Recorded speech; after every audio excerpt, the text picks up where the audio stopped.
Okie dokie. I'd like to believe that, you know what, let me shut up for a moment. Yeah, okay, I can leave the TV on because my mic is not picking up the noise. But, with that being said, what's up, guys? Hello, Nick. Hello, Tails. Hello, Mr. Chloe. Oh, guys, well, Christmas is over. I don't really have a lot of plans for New Year's, but there might be something. But other than that, the holidays are more or less, or at least the heavy parts, are more or less done with. Hope you guys had fun. Hope you guys got lots of presents. Hope you guys just had a good time. Cause you know what? It's that time of the year where nobody has to go to school, nobody has to go to work. Everyone can hopefully be at peace in some capacity. There's presents. There's nice food. There's good food. I don't know. It really depends on the individual, the family in question and whatnot. But other than that, though, guys, and I just realized there is nothing in the layout. What gives? There you go. Okay, you know what? I should probably close Discord and whatnot, but other than that, though, guys, we're back to business. I did have some intentions of streaming yesterday, but to be honest, I was just not in the mood. Like, I don't know. Past couple Christmas Eve, I was busy as all heck, but the 25th and the 26th, you know what? Quote Bruno Mars, today I don't feel like doing anything, and that's how it went, more or less. Like, I don't know. It's just been a more or less peaceful 2 days, but more or less, we're getting back to work. We gotta get back in the hang of things eventually. And it is the weekend. It's usually the time of the week where I usually do that anyways. So here we are today, guys, with Season 7's retrospective. Hopefully tomorrow we'll do Season 8's. And is chat actually appearing on the layout? It should. And I just realized that I probably should have checked the mic before I started running my mouth, which I should be fine. I think for the 10th anniversary, they should do a campaign called 10 Years of Loudness, similar to SpongeBob's 10th anniversary in 2009. That depends, Tur. Are they gonna complement that with another terrible 1-hour special like Truth or Square? Like, I don't know, man. That's really all there is to it. Like, I don't know. Like, I do remember where I was back in 2009, and let me tell you, Truth or Square, I mean, I don't expect a lot out of SpongeBob even back then, but it was meh. Like, it wasn't anything crazy, it wasn't anything fun. Like, I don't know. Like, knowing the Loud House and how it's gone so far, they're probably gonna fumble the bag. Whatever's in the bag, they're probably gonna fumble it. But we'll just have to wait and see. I don't know what they're gonna do, and it's really not my call. But anyways, guys, I love this music, by the way. It's so soothing. But without further ado, what time is it, by the way? It is 1:20. What time did I start streaming, technically? About 11 minutes ago. Okay, you know what? Punctual enough. Normally I said it would start at 1 o'clock, but you know what? My schedule is about as flexible as I am. So, then again, I'm 6'1" and I'm still a little chubby, so I'm not really that. Never mind. I'm gonna shut up. Let's get to it. Every show or showrunner after Back to it with the homie Karate Kid, and you know what? 8 installments in. There's a couple things I want to say about the content creator in question, but we'll save it for the end. a certain milestone has to make a critical decision. Where do we take the show next? Chris Savino has After 7 seasons, do we really? Can we really trust that they actually bother putting any thought into that kind of question? asked himself that question when producing season 3, and as we enter the 3rd season of our second showrunner, he had to cross the same bridge. Season 7 stylistically feels like a sequel to season 6. We're at the point where the show's humor and storytelling are staying mostly the same between seasons. Is that really a good thing, though? You know what? That's more or less just a personal nitpick, if not arguably the general consensus. But anyways, We do get plenty of snarky and subtly unsettling jokes this time around, unlike the last few seasons. Luna mentioning having a nightmare once about a certain revelation on the road trip. is that really so jarring, though? I thought it was really funny. But then again, I guess my sense of humor is a little outlandish. I don't know. Or Mrs. Carmichael's disturbing reveal that she loves her employees more than her real family. Or the I mean, is she wrong, though? What was the reason all those scarves went missing in the department store? It was because she was neglecting her son. We've never met her husband. We've never met. Does she have a husband? Is she divorced? Like 90% of every other women in all the other adult women in the show. implications that Flip Don't quote me on that. I was just exaggerating for comedic effect. once flooded a supermarket to get more business. Be sure to pick up something from the gift shop, folks. That's what pays this girl. Am I excited for the show's 10th anniversary? I don't know, Mr. Chloe. I'm really not sure. We'll just have to wait and see. Girl's salary. This isn't really the kind of show nowadays. This isn't really the kind of animated show where I'm like, Oh my gosh, I love it. It's so great. It's so good. It's just the one that it's worth studying. Know what I mean? I think it's fascinating in some capacities, but not because of its quality, which it definitely lacks nowadays. But this isn't enough to make this season distinct from its predecessor. No Swamp, we just started we just started the analysis like 3 minutes ago, man. Don't fret over it. But what's up? Welcome to the stream. So what is it that establishes this season's identity as something more than just Season 6 Part 2? If I had to come up with something, it would be this. The Loud House, past, present, and future. What the heck did I just look at? What was that edit? Hold on, play it back. To come up with something, it would be this. You know what? While I'm here, you know what? I need to pick up the mic. I need to stop just leaning into it on my desk just because I am tired of slouching. And last stream, I definitely felt it. Like, my neck definitely hurt. So let me pick this up real quick. And hopefully you guys can hear me well enough, especially when compared to the desktop audio. The Loud House. But anyways, Past. seriously, what the heck is this? That is so uncomfortable. That is such an uncomfortable visual, but moving on. Future. What is this even supposed to mean? We've already had our time travel plot. This season sorta has its cake and eats it too. It runs with the refinements we got in Season 6, while looking into the past from multiple angles and riding ahead into the future with some new ideas.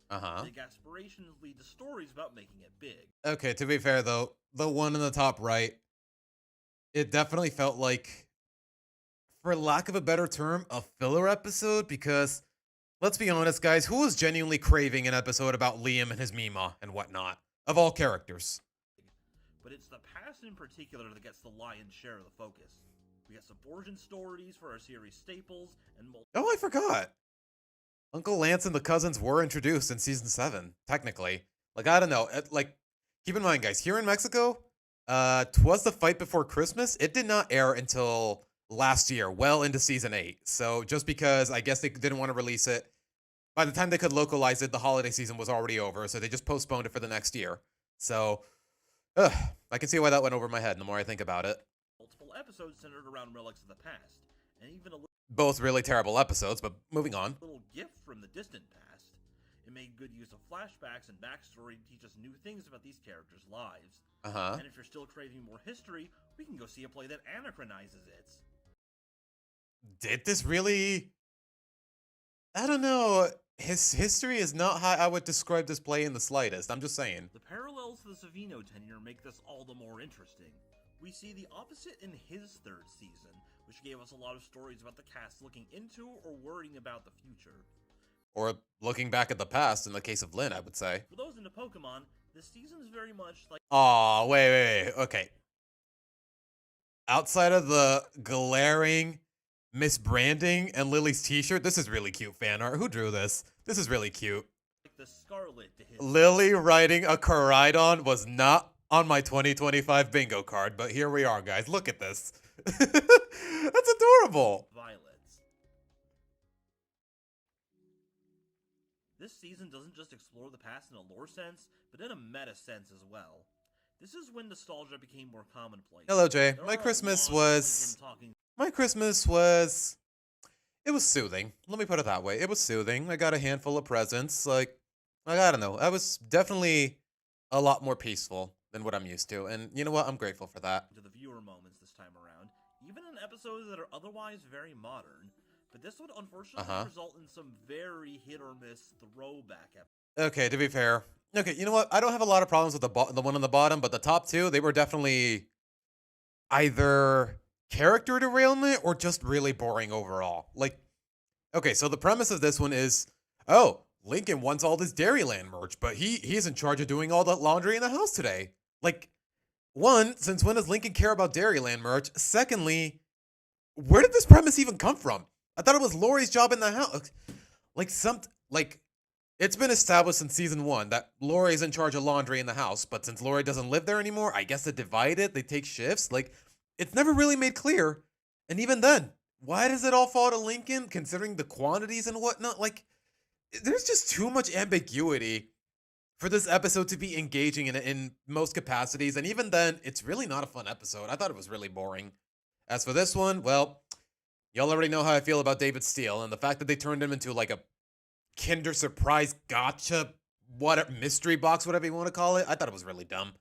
especially with how Lincoln behaves throughout the whole most of the episode. Episodes. I have no idea if these are reused season 1 scripts that never got utilized, or if it's simply an attempt at nostalgia bait. That's the thing, Nick. I'm sorry, Stir. Sorry. Your icons look a little similar in terms of color scheme. I don't know how it's gonna go down with season 9, but we'll just have to wait and see.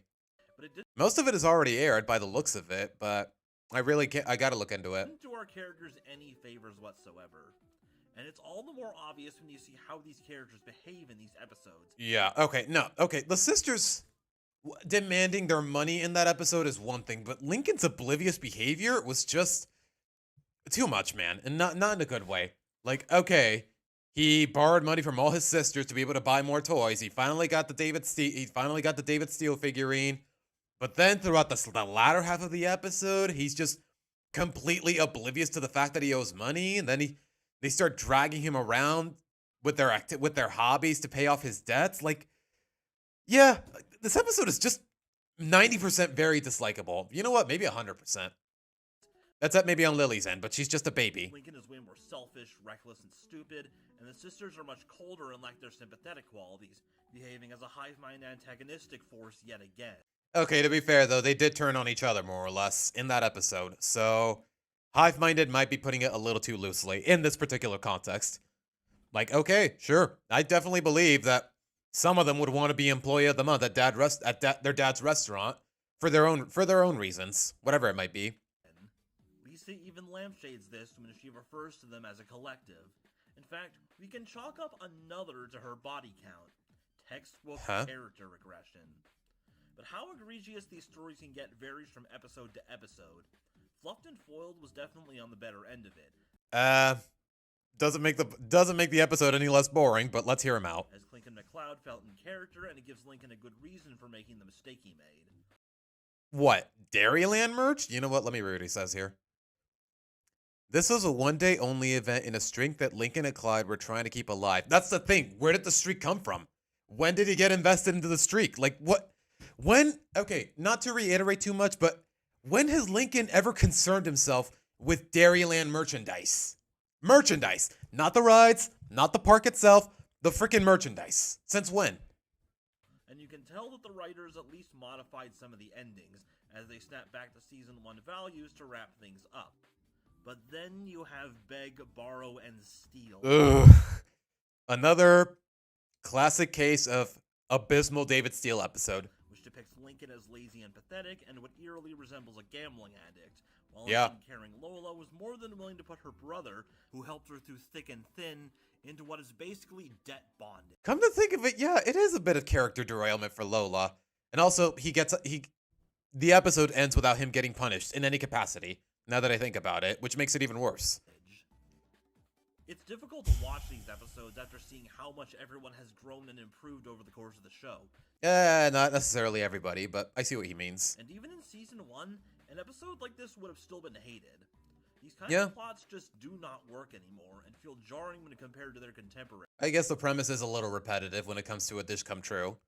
Just the siblings being at each other's throats for their own selfish reasons, everything falling apart. Someone else taking all the collateral damage, them apologizing. It is a little formulaic. And 7 seasons in, I can see why that would be a problem.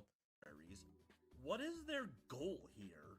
Considering all of the complaints about the show's change in direction, grossly exaggerated or not, come to think of it, yeah, it is a lot like the Employee of the Month episode from SpongeBob. Wonders if they're trying to bring that old audience back to the show, but in reference to Pokemon again, it reminds me of the relentless Kanto pandering in the 3DS era games. I guess. Okay, is this really pandering, though? Oak having a Hawaiian cousin? Yeah, a little bit, the more I think about it. What the heck is this, though? This is just a shot of Viridian Forest. What's pandering about? Oh, wait, no, this is the forest in Kalos. I forgot what it was called. Okay. Is it really pandering, though, to more or less re-implement you know what, never mind, I'm not going to get into this right now. It's not what we're here for. Bring those old fans back while simultaneously angering their existing fan base and making them sick of that nostalgia. And I mean, at that point in time, which is around 2013 when X and Y dropped, I don't really think people were fed up with those kinds of ideas. Were they? I don't know. That's what's going on here. While it's just a I really don't know for sure. I wasn't really too deep into the depths of the internet at that point in time. few episodes out of an otherwise modern season, it was still an idea that didn't appeal to either side. Uh-huh. Now, before we continue, we gotta quickly address the other elephant in the room. This season has a reduced episode count, Yeah, because of No Time to Spy. containing 12 less episode slots than the standard season. This caused a lot of paranoia at the time, but before everyone starts to panic, it is not a sign of the end times. To be honest, I'm not really the kind of person who pays attention to those kinds of details. Like, honestly, it's dumb luck that I found out that, hey, this season got cut short because they needed the production slots for No Time to Spy. Like, honestly, I just stumbled upon that information while doing research, not because I actually pay attention to that kind of nitty-gritty. Those slots were allocated to the production of the next movie, which had its animation done in-house this time. Uh-huh. Now, getting back to the action, I won't beat around the bush any longer. I know a lot of you are here to learn about the road trip. This is where the future element comes in. First multi-episode story arc, an idea that proved to be quite popular. Was it, though? Popular? Maybe. Appealing? At least in my opinion, I really don't think so. It's not a serialized Just because a lot of the episodes were either meh or just straight up bad. arc, but all of the episodes are bound together by the same narrative premise. Rita's boss grants her a special assignment to write for the newspaper's travel column. Honestly, even for a local newspaper gazette, like, how do they have the budget for a whole RV, let alone providing it to one of their column writers and their whole family? Complete with an all-inclusive RV, and allowed to spend their summer on a cross. I'm just saying, it's a little unrealistic for such a small gazette to have so much money. I'll say that much. Country road trip. It's nice to see the writers finding creative ways to utilize her occupation as a writer, since she's definitely the most underutilized of the main cast. It definitely feels excessive, though, but I will give credit there. And it gives them the opportunity to take the Louds to new places and explore more story ideas. Looking back, all it really needed was a few more episodes, and to space the episodes out throughout the whole summer instead of airing them all in a single evening. Whoa, okay, that's how it went down? This really? I don't know, maybe 2 episodes a week? Like, I don't know. Okay, yeah, that is definitely a lot to take in. Although, to be fair, I did watch the whole Europe road trip in one sitting, and that's how they aired them in Mexico, so I'm not sure what to make of it. Time would pass for them in the way it passes for us, and it would have really sold the feeling of being on the road for several months. Uh-huh.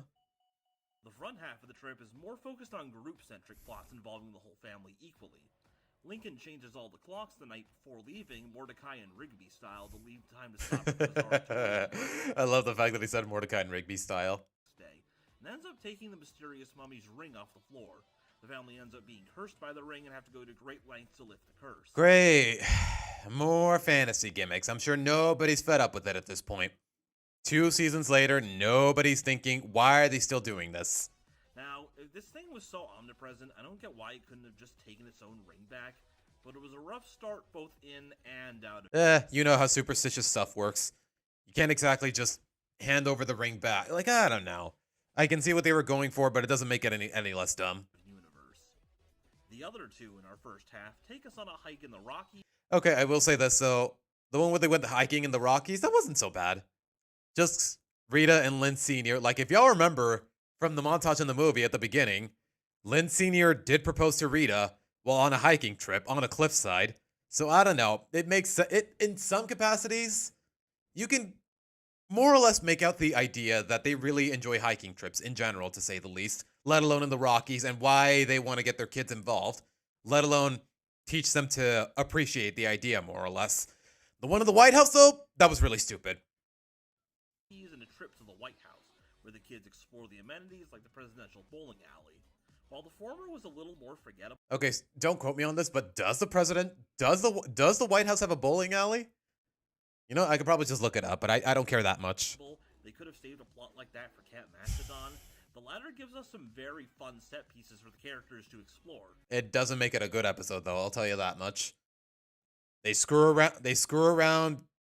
Like, they were given a tour to the White House, which, again, where does a local newspaper gazette from Michigan have the budget for that?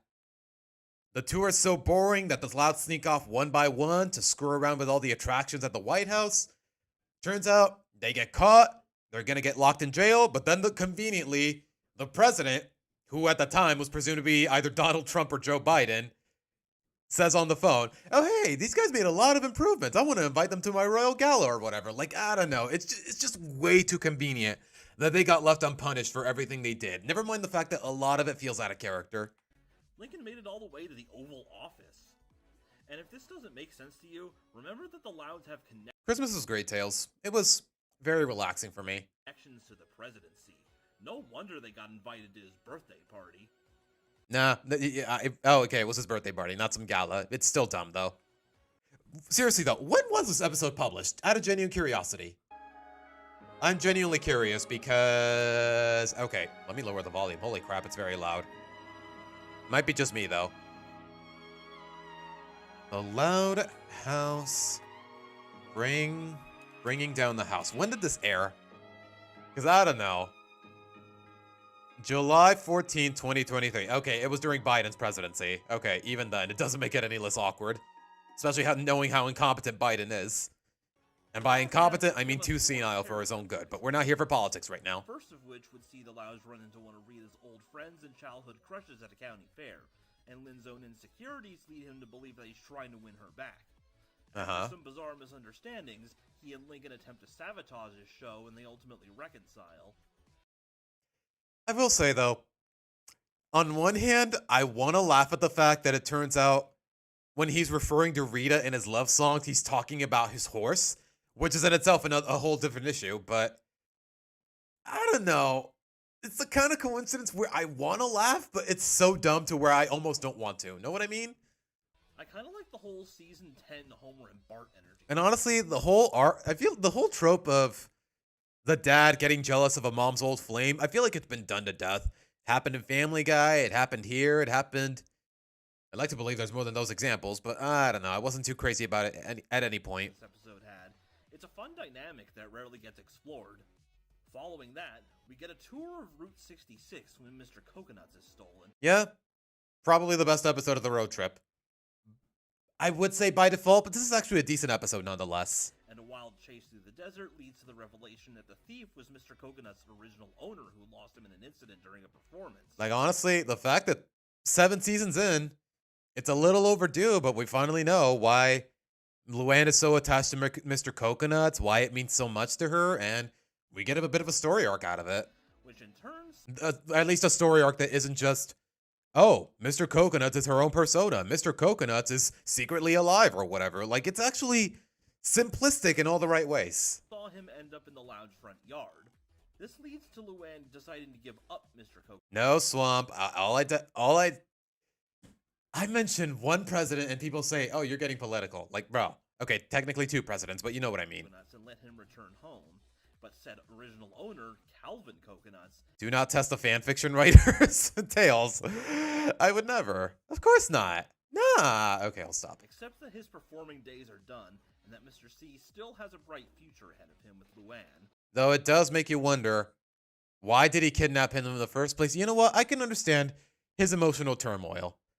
He sees Mr. Coconuts, he goes crazy, he steals him reactively. And then as the episode goes on, he realizes, you know what? I'm old and retired, and he's still intact. Maybe he is better off with someone else. Like, I don't know. For how little screen time this guy got, it was a surprisingly decent arc on both his end and Luann's. I can respect. All the more reason I really dig this episode. Even though, I will say, his design does creep me out a little. It's really just the cheeks. Everything else is fine. And honestly, his outfit looks like it could be worn by a toddler. Really checking all the boxes for this season's theming, I see. And last, but certainly not least, when the family visits Hollywood, Lola lands the role of an Indiana Jones parody, and in the process... Swamp, I never... That is as far as this franchise is concerned, that is the last thing I'm ever going to do. I am never, even ironically, reading the Loud House revamp. Thank you very much. She learns just how rough the life of a child star can be, and yeah, how much damage it can do. Again, not a bad episode. Not the best of the bunch, but like I've said, Lola never misses, and this is no exception. Like, to be honest, like, her getting to Hollywood, yearning for the life of as a child star, and then realizing how taxing and overwhelming it can be, it's a little on the nose commentary for Nickelodeon of all people to be producing this, but you know what? It's realistic enough, especially with knowing what we do about Nickelodeon. But you know what? I'm glad they didn't go to those extremes that Nickelodeon has been known for in the past decade or so. Especially at the hands of a bad contract. Yeah. One that she thankfully manages to escape. She was bound to run into this problem at some point, so it's best that she's learning this now while she's still got her life ahead of her. Uh-huh. The arc would conclude with a more familiar outing as the summer draws to a close. With a premise that makes absolutely no sense, and you can just tell, oh, remember we had a spin-off, guys? Please acknowledge the Casa Grandes. Please go watch our failing spin-off. It got canceled already. Take some pity. Like, this episode just screamed of pandering, which really says something, because the Casa Grandes got canceled in 2022, and this is in 2023. A visit to Great Lake. Like, I don't know, if they were trying to make like a proper farewell to it, it just missed the mark in a lot of ways. For some entertainment reviews and a game of hide and seek to avoid the Casa Grandes. Speaking of which, they've been like the episode starts with, oh, we have to stop by Great Lake City for the landmarks for Rita's column. Then Lori's like, oh, let me text Bobby. We can hang out for a bit. But then apparently time is of the essence and they can't visit the Casa Grandes, which is fine. Like, you think Lori would go out of her way to explain that to Bobby's, but instead of that, they're just like, the Casa Grandes happen to be where we are. We gotta hide. Like, why? It just doesn't make any sense in any capacity. utilized much better this time around. Were they, though? They're not going to appear often, but when they do appear, it's in situations that make sense. It really didn't. It really didn't. Like, a lot of the conflict in hide and sneak could have been saved just by one simple comment from Lori to her boyfriend and whatnot. Like, they had no reason to try to avoid / hide from the Casa Grandes. Lori could have easily texted Bobby and said, hey, we're in town, bro. We're kind of in a hurry, so we might not get a chance to visit. If you see us around, don't act surprised. That's it. Plain and simple. Like, why did they feel the need to maliciously, for lack of a better term, avoid them altogether? I don't get it.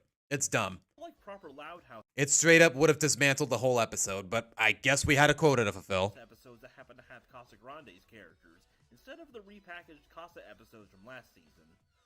Yeah. How many times have I said those exact words, Swamp, now that I think about it? Aside from Bobby, it's rare to see any of them come to Royal Woods for an adventure. We even get the first proper pet episode in a while with Sergio as the... And you made Sergio the lead? Piss off. Piss off. Good riddance, Casa Grandes. Good frickin' riddance. The lead. Good stuff. No, it wasn't. That was terrible episode, terrible character, terrible everything. Screw Sergio, man. Oops. Now, fast forward a few months and we'd get our first and only standalone special of the season. Uh-huh. Latest in a long line of holiday episodes. And this one wasn't so bad, to be honest. When Senior is faking a backache and the siblings all have their bingo cards out. Lincoln briefs us on the I actually thought that was a really funny gag. situation. He's doing this to get out of seeing his brother Lance and his family for the holidays. The two had a feud over a white elephant gift exchange a few years back and refused to talk to each other. Uh-huh. Which means that the Laos don't get to see their cousins anymore, who they're very close to and regularly keep in contact with. Came a little out of nowhere the more I think about it. Like, being so close with cousins that have only been... that you haven't seen in over 5 years? Like, I don't know. Even for family members, that feels like a bit much. A beloved Christmas tradition ruined. Wait, Mm-hmm. you haven't heard of them? Yeah. Well, neither did anyone else. Thank you. Okay, it's not just me. I'm not... Lance themselves implied in Home of the Fave, these cousins did not exist at all in any form until now. Yet the show was trying to act like that this has always been a thing. Okay, to be fair, though, there was really no implication that would... There really was no implication of their existence. Or anything contradicting it, rather. So, it's not too contrived, I would say. An egregious case of remember the new guy. And look at Lindsay's behavior. We never see anything like this in the numerous Christmas specials the show has had in the past. Like, yeah, you'd think with how he normally behaves, he wouldn't be this petty or hold this much of a grudge, more or less, especially after 5 years, but... Nah, who knows? Despite Lisa saying that he does this every year, this is a show that's generally tighter about its continuity than something like SpongeBob or The Simpsons. And to be honest, even if I agreed with some of what he's saying here, it's not... Like, the Loud Cousins are genuinely charming characters for the most part. I really didn't hate them in any capacity. Pull the wizard card on this. In fact, This exposes a bigger problem with the show's holiday specials, in that each one presents a completely different depiction of what a typical Loud family Christmas is like. I mean, to be fair though, it's 4 different Christmas specials in the span of 2 years. Like they're really just going with whatever they feel like. I don't expect any continuity at this point anymore. These differences end up harming all of them collectively. Watch these cousins be completely absent from the upcoming Christmas movie. Were they? I mean, it makes sense just because it's really not about that. This film is not really about them, but yeah, probably. That aside, this special does have its merits. The plot is still enjoyable and unique, the Lynn-Lance dynamic is fun to watch. Yeah, Slump, they do make the cast a little more cluttered, and that's saying something for a cast with 11 titular characters, more or less. And we get some good backstory about their childhoods. You can tell that Lance was the big selling point of the group. But this isn't something you should do this— Really? I thought it was more so Shelby, just because, quirky chungus, to say the least. I don't know. I would mean that derogatorily, but Shelby wasn't so bad. She was actually a little charming in some capacity. She reminds me of Mabel Pines, and I mean that in the best of ways. Late into a series, all it's going to do is leave people asking questions. Like what? With Mr. Grouse back in season 2 because he was a much more distant character at the time. Okay, to be fair though, it's not like we knew anything about him either way. But we know so much about the Louds and their relationships that it just feels jarring and poorly planned. I guess it really all just hinges on Lynn Sr.'s grudge, which is already a little out of character as is. So, yeah, I understand the gripes. Through it all, this has been a very interesting season for the cast at large.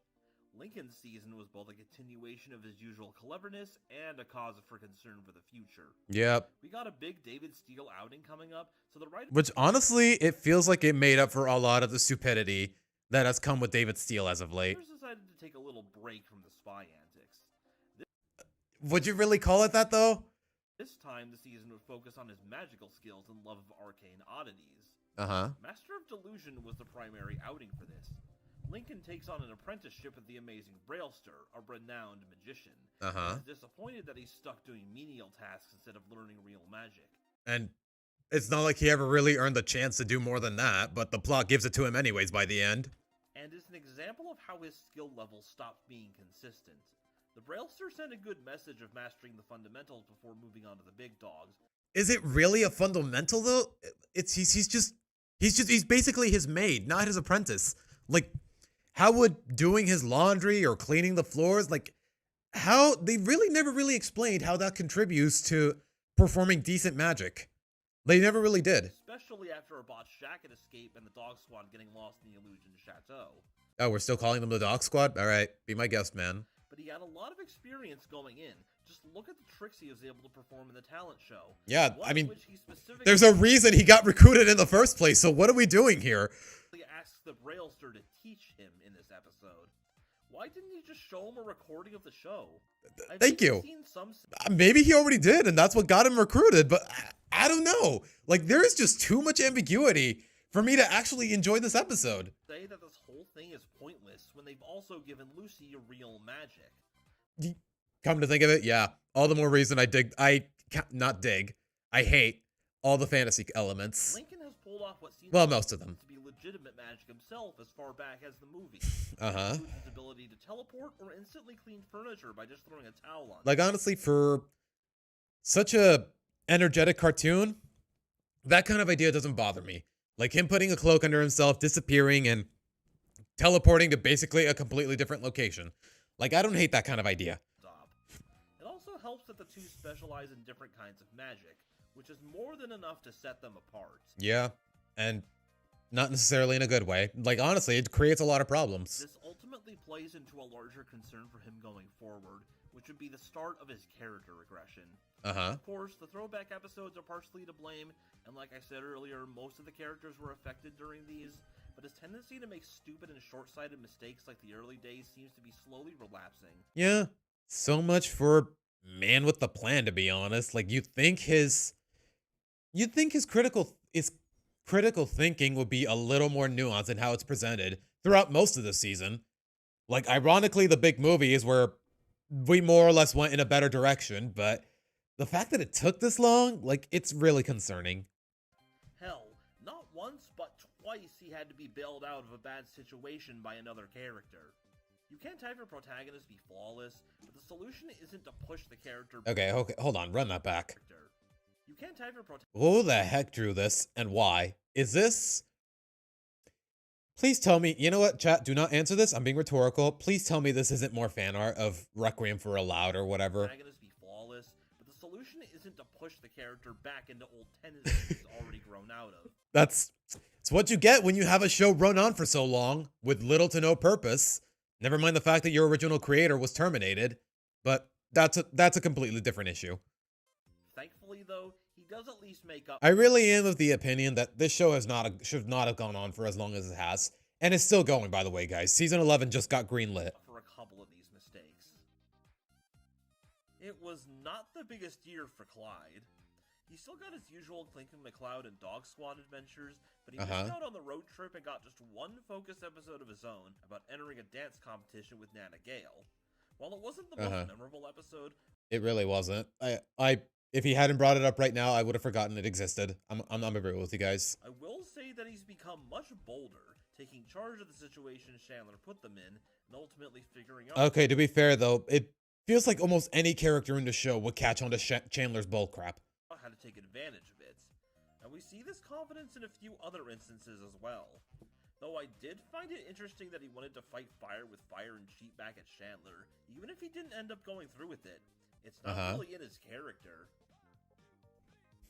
Not the biggest year for Lori either.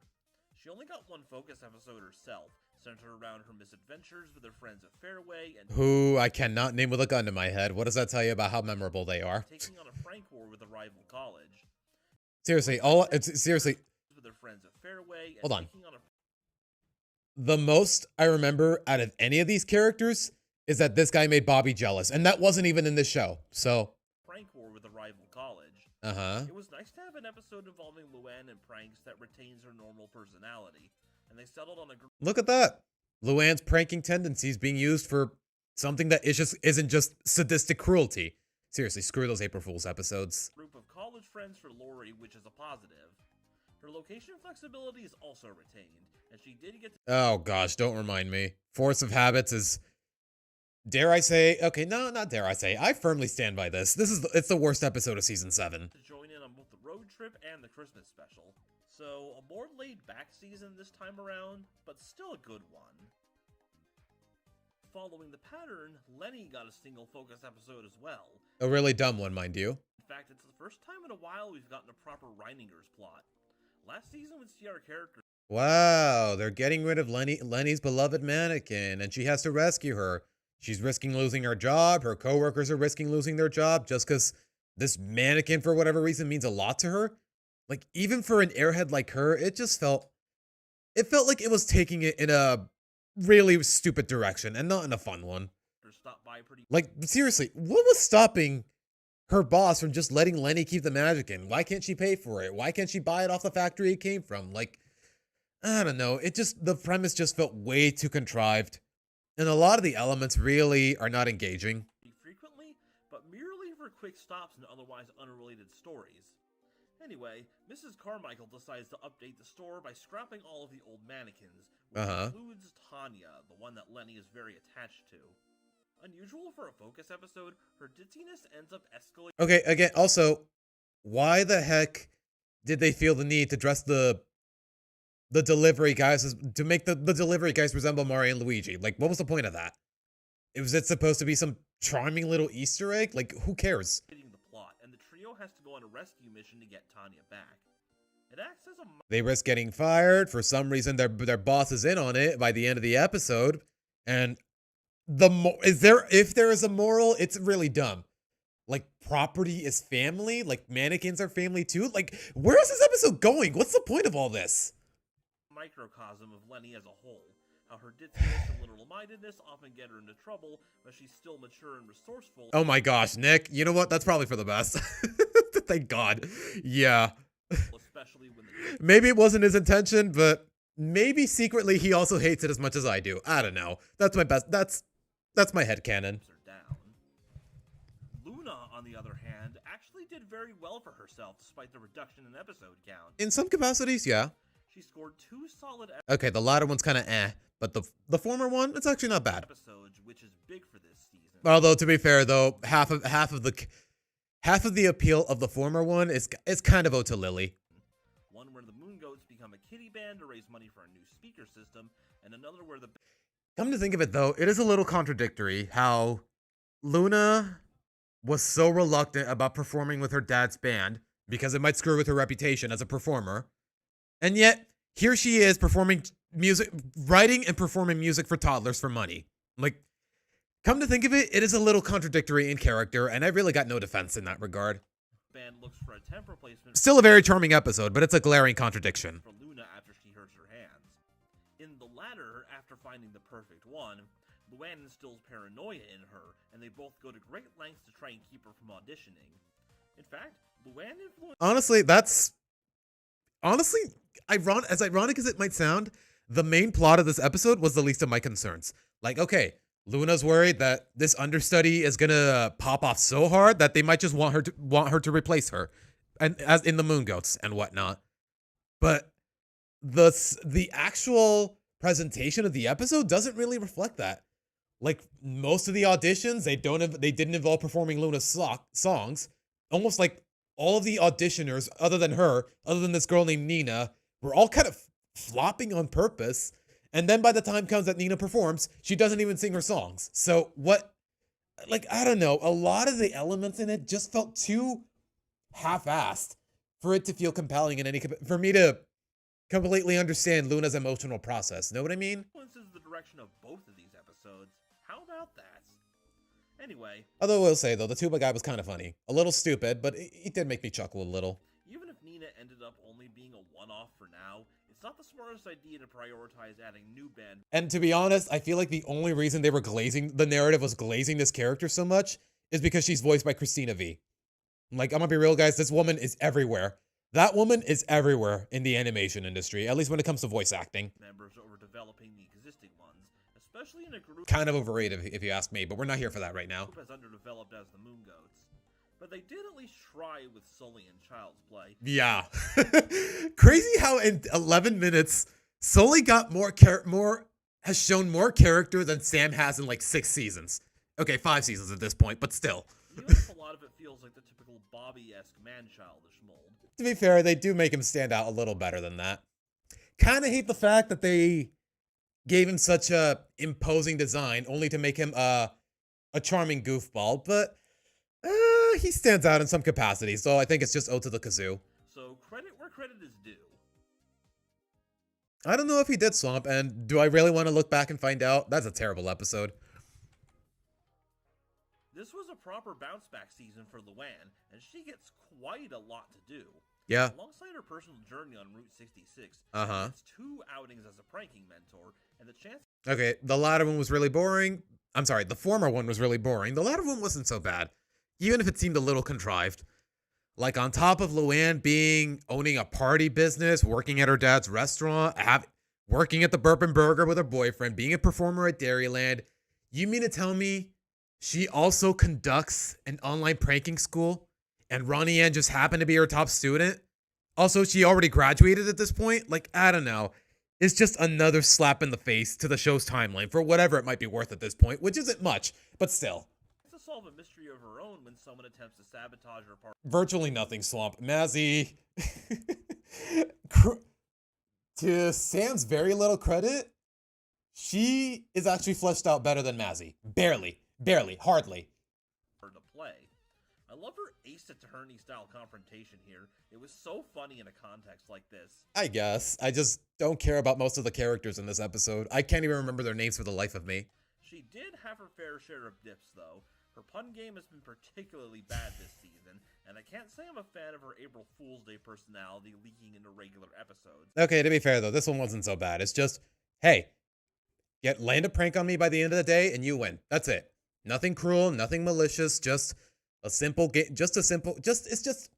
more or less actually feels like it's all in good fun, unlike those April Fool's episodes. But at least it's just an isolated case, and she mostly did it to test Ronnie Ann. Yeah, thank you. Okay, at least we agree in that regard. Benny also got hit particularly hard. The Corgi Yeah. suit was funny, but how Luann treated him and dreaded the class is questionable. Yeah, using him as a human shield, like the way it feels like the episode, more so the narrative rather than Luann, treats him like a punching bag, and I'm not sure how I feel about that. What kind of girlfriend gleefully Like, you think he'd get so much as a thank you, or I'm sorry to put you through all that, Benny? Like, one simple line of dialogue really would have salvaged a lot of bad character interpretation. Know what I mean? What was the episode of The Point of No Return? The point that you know the show was running into the ground? It's hard to narrow it down, Tails, just because we've been past the point of no return for what? 4 seasons, 5 seasons? It's been a while. takes your savings and pranks you in return. Lynn, too, maintained a good showing this time around. While one of her episodes was a more by-the-book story about sponsorship fiascos, Lynn Amal has to be her standout of the season. I guess. After taking the bait from a taunt directed at the audience, she ends up getting wrapped up in the world of professional wrestling, and all of the character and craziness it entails. Minor nitpick. Can a 14-year-old legally participate in professional wrestling of any capacity? Let alone with people who are way past her weight, way outside of her weight class, to say the least? I guess I have to gloss it over. While she enjoys the spotlight at first, the scripted nature of these wrestling shows conflicts with Lynn's mentality towards athletics. Yep. More or less why I stopped liking WWE after I turned like what, 13, 14? I don't remember exactly when, but there was a point where I realized, yeah, this is all fake. This is all staged. This is all scripted, and where's the fun in that? She is not one to deliberately lose, and it's ridiculous that people started to take the kayfabe drama seriously when she's rebranded. Honestly, I would give credit to Lynn acknowledging that people dislike her in this episode, but everyone's reasons for disliking her in this episode, they felt way too contrived and malicious, to where it's not really compelling. As a heel. Come on, people, it's all an act. Either way, is that really how season 11 is starting? That sounds kind of boring, I'm not gonna lie. Although, they could make it a little interesting if they revolve it around her dynamic with Bobby Stir, but we'll just have to wait and see, and it's not gonna be for a while. It was a clever scenario, dropping her into a... Hold on, run that back. It's all an act. Either way, it was... You'd think I would remember this shot from Can't Win Them All, but this is a really funny shot. Just really the smile on her face is what really sells it. If it was any other expression, I don't think it'd be as funny. It was a clever scenario, dropping her into a kind of competition that's so alien to her, where the script determines the outcome instead of the talent. I do wish they had incorporated more actual wrestling moves. Professional wrestling is known for its over-the-top showmanship. Yeah. But I can imagine the budget would have made this difficult, and it was more about the character journey than it was about the spectacle. And you can just tell most of the season's budget pretty much went into the movie. Also, it was sweet to see her and Lincoln on friendlier terms, when she isn't acting up. Yeah, just watching a wrestling match together, and her not being superstitious or crossing any physical or emotional boundaries. Like, it was a surprising change of pace, but it almost doesn't feel warranted. Almost. Make a great team. Unfortunately, the power creep continues for Lucy. Her main focus episode opens with a failed attempt to enter the afterlife due to Bertrand being out of practice. Seriously, think about the implications this has for the world building. Her morbid behavior only continues to escalate as well. If this is how the mailman's reacting to you, something's definitely wrong. I mean, I don't believe it ever escalated. Something tells me that Lucy was more or less always kind of that way, except when it came to Rocky, but to be fair, we haven't seen him since season 2, so yeah. Okay, calling this power creep might be a bit of an overstatement. I'm not sure what to call it. Implications this has, it's not... Yeah, more or less, Swamp. Too little too late for Lynn. Not all doom and gloom for her. Bye Bye Birthday ends up being the change of pace she needed. Yeah. Mortician's Club is... Like, yeah. Okay, her birthday is coming, so she forms a spell so the whole family forgets it, and apparently it works, but then, conveniently the day of, she remembers, hey, my birthday isn't so bad. My family does all these nice things for me, too, on my birthday. Lincoln was watching her vampire show with her. Her dad made her ghost-shaped pancakes. Like, how did this not occur to her beforehand, before the day of? Like, was she just too influenced by her Mortician's Club and her and their obsession with everything against everything normie. I don't know, man. is still involved, but it focuses Like, the premise is a little flimsy, but there's a couple elements I genuinely appreciate. on her relationship with her family. She finds loud family birthdays to be irritating, and the group casts a spell to make everyone forget hers, only to recall that those birthdays come with joyful memories as well, and she Oh, there's also that. Lana got her a jar of spiders. That's actually really cute. desperately reverses the decision. It even comes to temporal discrepancy on the Hold on. Let me see what it says here. We saw Lincoln's birthday party last season with no bounce house in sight, and for whatever reason, this depicts Lana and Lola having separate birthdays despite being twins. Okay, how do you know they didn't write Lola and Lana there at the same time, though? And you know what? It would be in character for Lola to write the name there in bigger letters, at least when compared to Lana. You're like, because we know how playfully full of herself she is most of the time. bounce house. Yeah, this whole element, it probably could have been scrapped from the episode, and you really wouldn't miss much. A focus slot well utilized. In fact, the Morticians Club as a whole was eating good this season. Dante gets a spotlight episode about hiding his ice cream stash from the rest of the club. Literally who? Morpheus shows a knack for comedy and gets a co-starring role with Rusty. Who? And Boris gets to show off more of his performer side. Who? I'm gonna be real with you guys. I have little to no investment or concern with any of the members of the Morticians Club. No idea how he managed to blow that audition, though. He clearly That title probably would go to Lynn Swamp, just off the top of my head. knew what he was doing. You know what? No, that's not true. Lynn, for the most part, she has definitely been as dislikable as everyone makes her out to be. And they wouldn't be wrong. But it's apparent he's the writer's favorite member of the club. I guess just because he has the most unique design. Kind of like Lenny these past few seasons, Lana's great when she's in focus, but reverts to her bad habits when out of focus are needed for a gag. Once again, her grease monkey skills would define her season. She and Lisa upgrade the RV with more space and new features, while her focus episode would center around Vanzilla. Killchiller Van won't start and is on the brink of death, and she figures out with Lynn and Leonard that a particular part... Honestly, you would think, with how long they've had Vanzilla, because apparently they've had it since Lincoln... Apparently the van's been around since the days of Lincoln's great-grandfather. You'd think they would go out of the way to replace it, but they've actually tackled that plot before, and they didn't do it well. You'd think, honestly, it really wouldn't hurt to try again and make Lynn Sr. behave in a way that's actually in character, but, something about these writers, they're just afraid of altering the status quo in a meaningful way, and I hate them for that. Part needs to be replaced. Flip mentions that the specific one they need is long out of production, and it's here that we get to see Vanzilla's origin story. The fung on the front of the van is actually Fungo, a brand which has a rundown plant outside of town. The trio travels there and gets to meet the disillusioned creator of the van, who made it for big families, but it ended up being a commercial failure. The family's love for the van ends up touching his heart, and he decides to help them create their own replacement part from scratch. Not a bad twist, to be honest. I thought it was really sweet. Her mechanical skills would ultimately... Yeah, exactly, Swamp. Everyone has been inconsistent in some capacity. Some more than others, but it's really hard to measure it one by one. And if we tried, we'd be here all day. Save the day. In fact, she got a lot of opportunities this season to utilize her talents as a whole.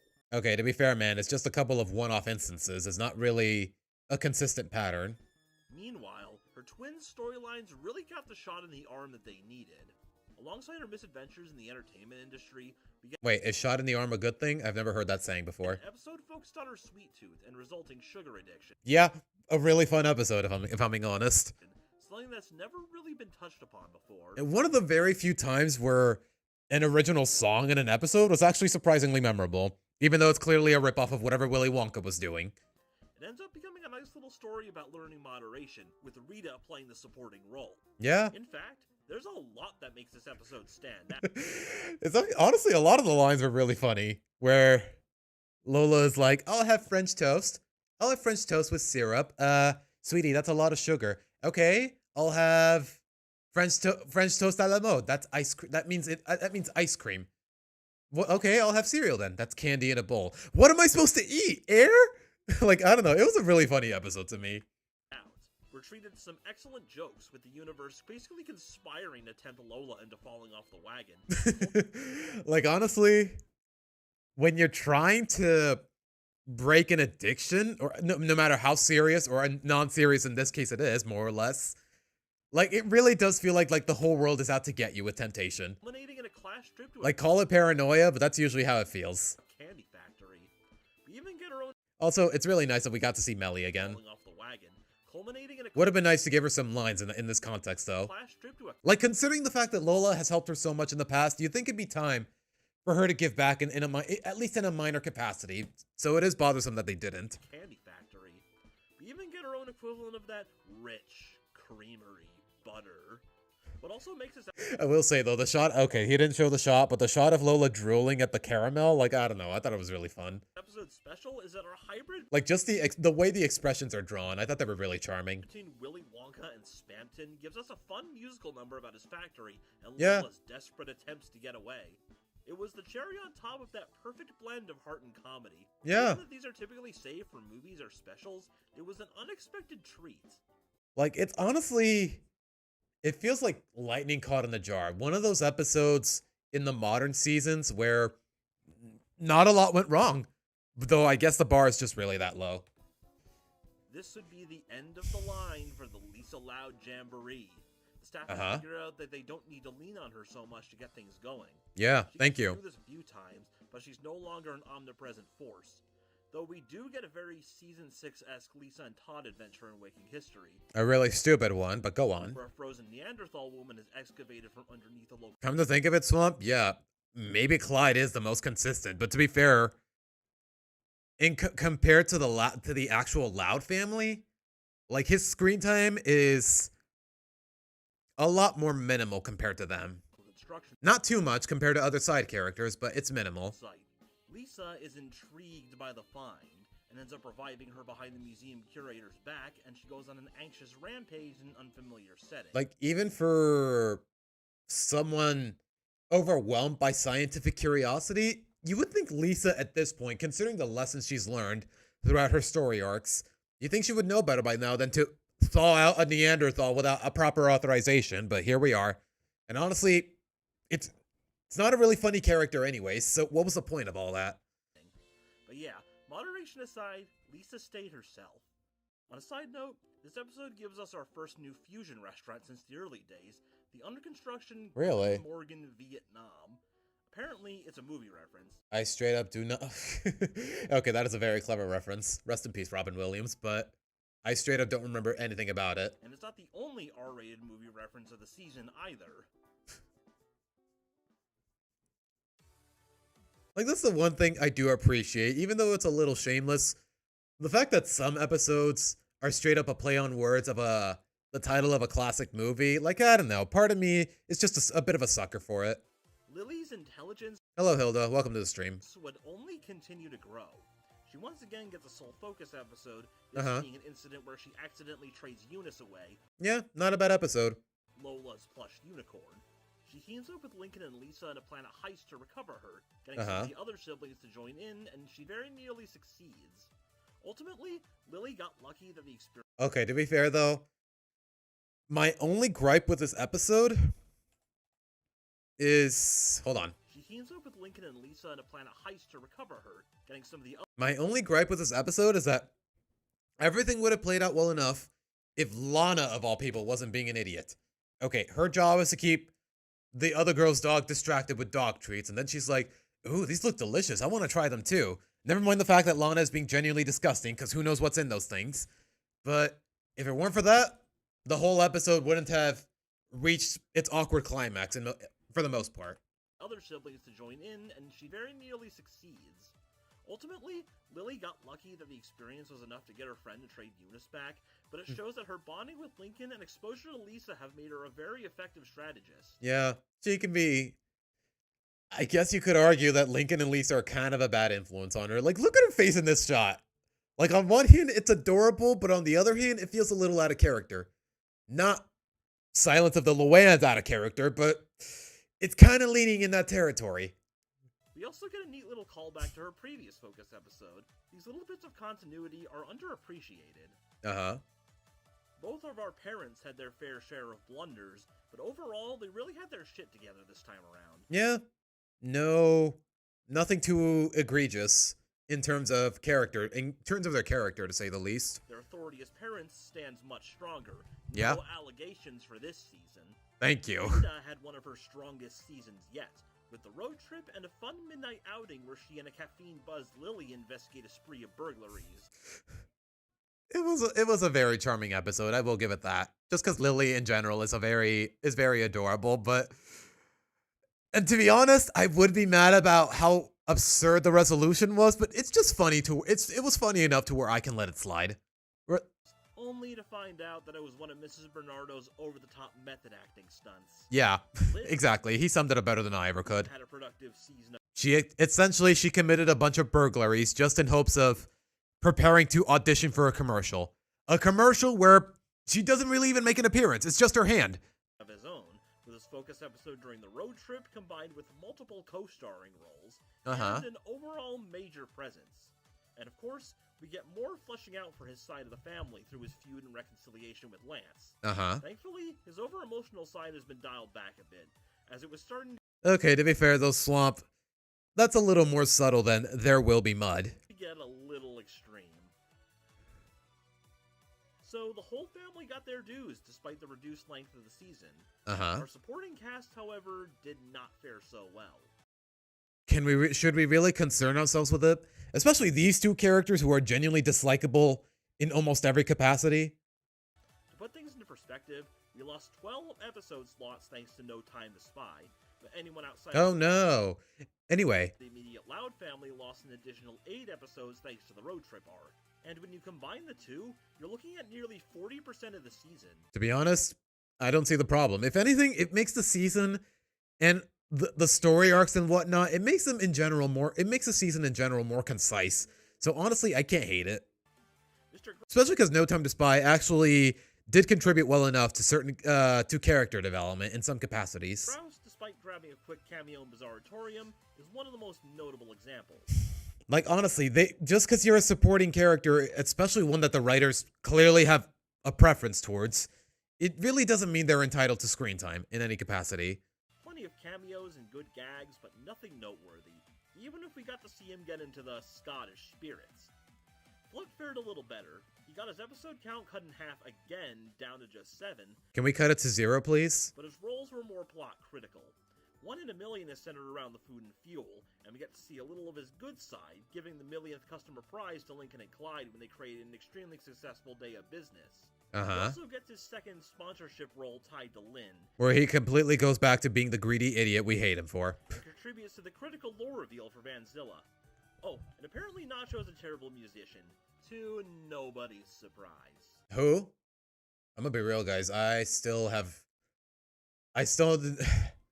Who cares about Nachos? Let me put it that way. Who cares about Nachos? To be honest, if he hadn't mentioned him right now, I would have completely forgotten he existed. Like, there's just so much dead weight when it comes to character screen time to where most of them, I don't even think deserve the honor of being acknowledged. The Dog Squad is the notable exception to this trend.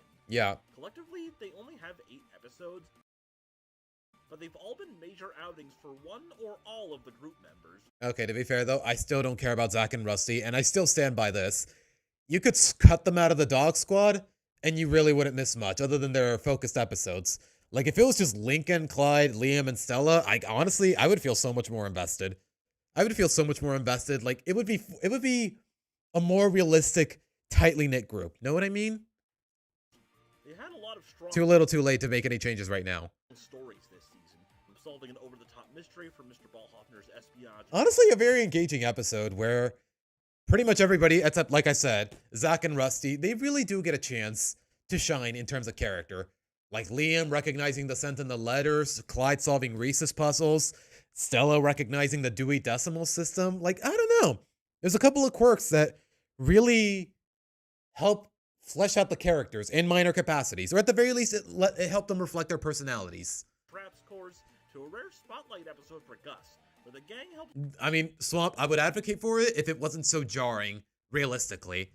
Like, imagine if season 11, the next episode about the Dog Squad in season 11, like, people are going to be like, hey, where the heck did Zach and Rusty go? Hey, where the heck is Kara? Then again, they've already done that in season 9, because there was a whole episode in season 9 about the Action News team, where Kara is completely absent for the whole episode. No cameo, no background appearance, no nothing. Just completely absent. Even though she goes to the same school, she more or less officially joined the group. Not the Action News team, just the Dog Squad in general. Like, would it really be too much of a stretch to just cut Zach and Rusty all together? I don't know. But it's probably not happening. Overcome his fear of singing opera in front of an audience. The latter also gives us this beautiful shot of the yard, and if you know your details, then you'll see just how much is hilariously wrong with it.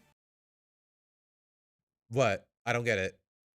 Eunice, Tanya, some narwhal? Like, what? What's wrong with it? Were even getting spotlight episodes while others fell into the background. Uh-huh. Rusty gets a story where he co-stars with Morpheus of all characters. And two characters I was already more or less indifferent towards, especially the one on the left. Not to mention, it makes Rusty seem like a shallow idiot. They're both, you know what? They're both jerks in this episode. Like, basically, the deal is, hey, use some magic to help me get with a girl, and I'll give you what you want. Deal? And then it turns out, oh, I want your hair. You know what? I fulfilled my end of the bargain. I want your hair. Then Rusty's like, no, you can't have my hair. Then he starts sabotaging his day, and he's like, fine, you can have all of my hair. And then it turns out he just wanted one lock of his hair, not his whole head. So, you know what? They're both idiots. They're both being jerks. Like, they're both characters are so dislikable in this episode that it really makes you wonder, who am I supposed to root for? What the heck? How the heck am I supposed to feel invested? Making a deal with him for a day of spells and hell breaking loose when he tries to back out of it. What made this episode... Okay, Kara's personality is one thing, but her inclusion altogether, it was ultimately pointless if you ask me. That's really my only take on it. Interesting is that aside from Lucy getting a couple of lines in the first minute, the main cast of the show is totally absent. Yeah. It makes this episode feel oddly isolated. All the more reason why I'm asking, who the heck am I supposed to root for? Like, we know how much of a cocky, wannabe Casanova Rusty is. He's dislikable in almost all of the wrong ways. And we know little to nothing about, what was his name again? Morpheus? I almost forgot his name already, even though he just mentioned it. Like, I don't know, man. This whole episode just rubbed me in so many wrong ways.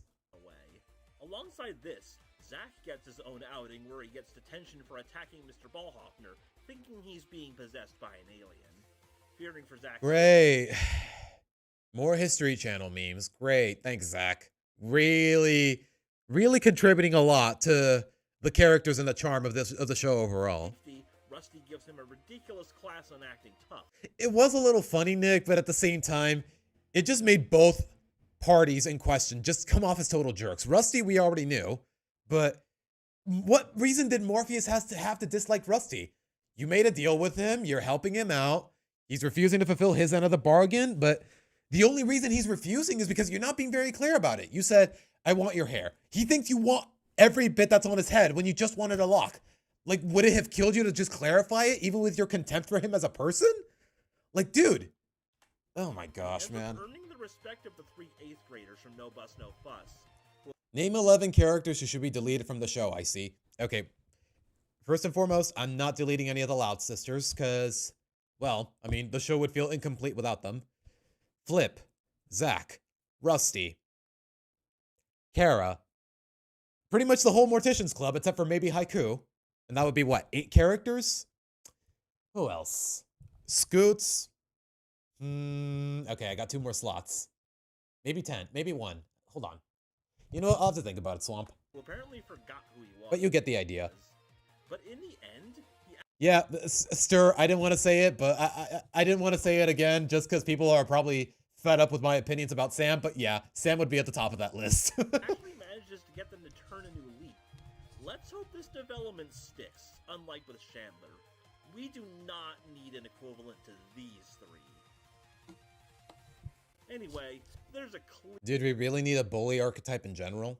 Like, to be honest? ...winner for this year's supporting cast, and it has to be Liam.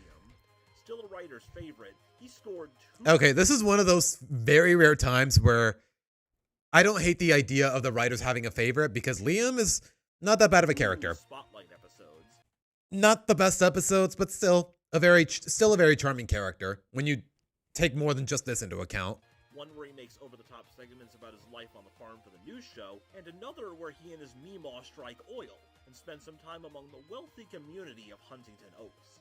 To be honest, Swamp, I can't think of a lot of other Sams. Sam from iCarly, Samwise from Lord of the Rings. It's really just those two that really stand out for me. Although, to be fair, though, Sam Puckett is kind of a jerk, but I think my sympathy with the character is really just because of her actress in question and what she put up with because of freaking Dan Schneider, but that's a story for another time. And the latter has an awesome continuity nod. Recall last season where Lisa mentioned... Yeah, that's more or less what I've said in my videos, Stir.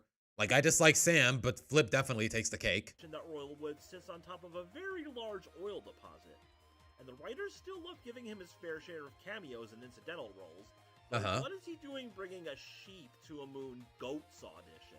What? You know what? He's not the only transgressor in this context, because a lot of people showed up to this audition without even a guitar, let alone performing a Moon Goats song. So did the writer straight up think this was funny? Because it just came off as dumb. I guess Carol Ann wasn't available. We even see Honeycut Farms used as a set piece in 2 episodes that Liam isn't even in. Yeah. I mean, it is a local town farm. You really can't go wrong with it, more or less. No stopping this hoedown. And finally, we get to our roundup. Lisa wasn't the only Season 6 winner to lose ground. Cheryl and Meryl got hit. Sam from Tattoo? She wasn't so bad. Even if Amanda Seyfried is kind of a poser in real life. Hard, only appearing in 4 episodes with few to no lines. Ballhoffner, too, saw his fair share of decline. He got pseudo-antagonist roles in both Riddle School and Tough Guys, but was... Okay, I wouldn't say exactly an antagonist.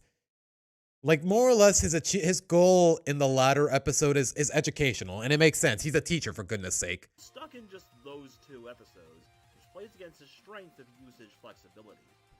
Pop Pop didn't have a single appearance whatsoever, though they were probably just saving him for No Time to Spy. Yeah, not to mention, is this his first time getting recast? I actually don't know, but rest in peace, Fred Willard, man. And we get just a single scene at Sunset Canyon anyway.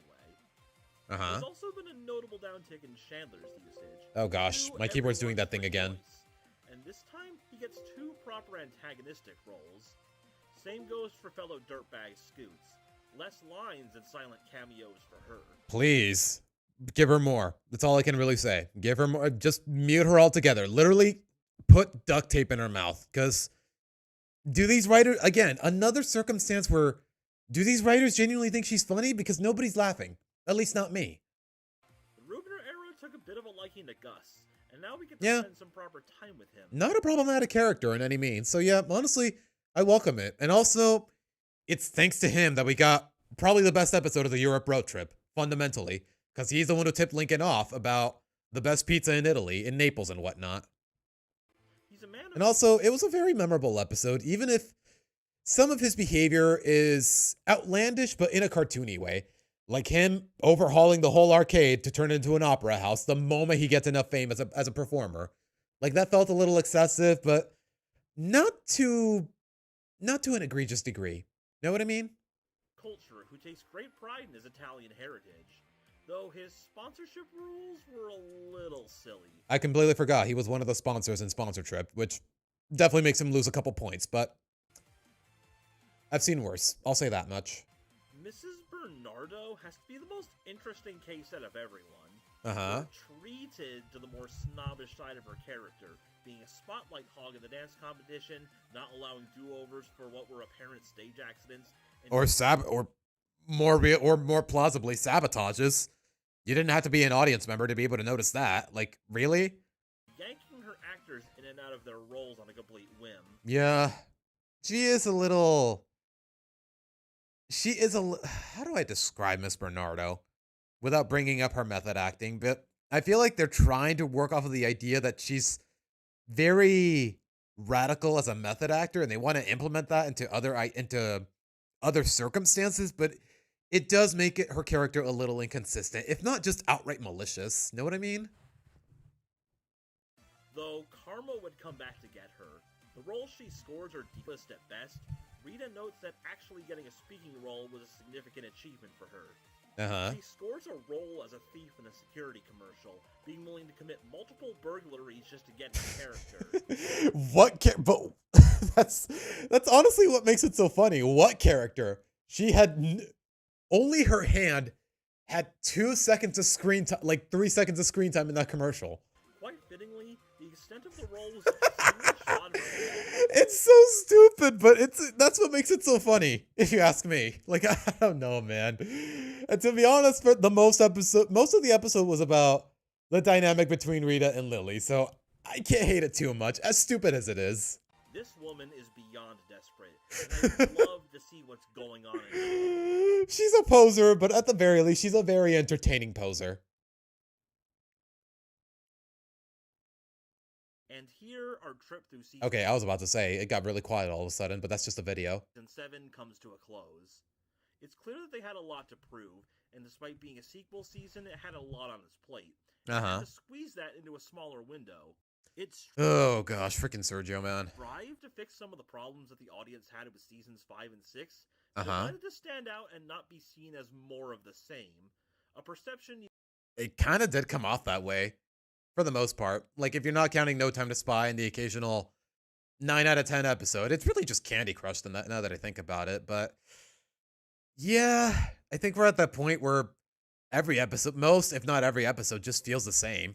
Formulaic or predictable, and if there was a certain charm to it most of the time, which there isn't, with very few exceptions, like, I could let it slide, but it just feels so repetitive. And really, I just want to pin it on the fact that this show has been going on for 7 seasons at this point.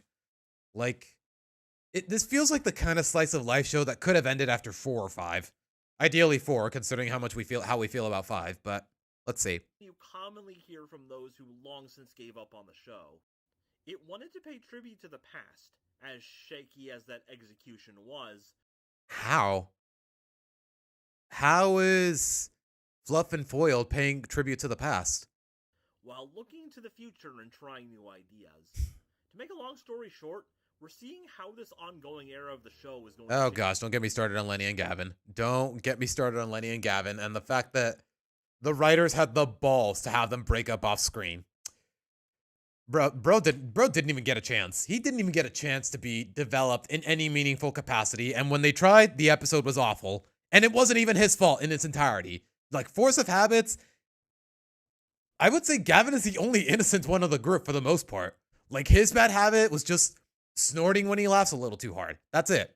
Everyone else, though, jerks. Just tactless jerks. Shape up in the grand You know what? It says a lot when he's not even, like we said, he doesn't even talk about the worst episode of the season. Scheme of things. And I find it odd that, like season 6, it is by far the least discussed season of the show, despite how well received the road trip was.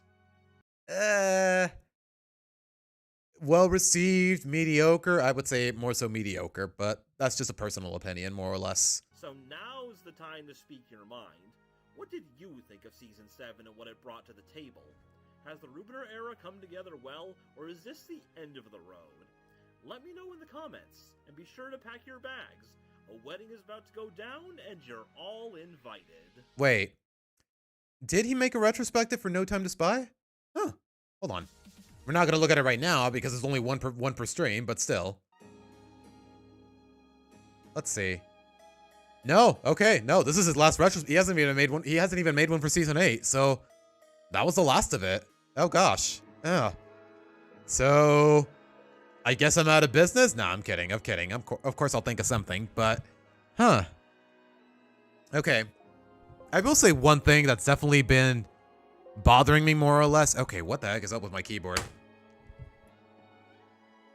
One little bash with my bare hand and suddenly it stops glitching. I thought this would be over by now by resetting the PC, but anyways.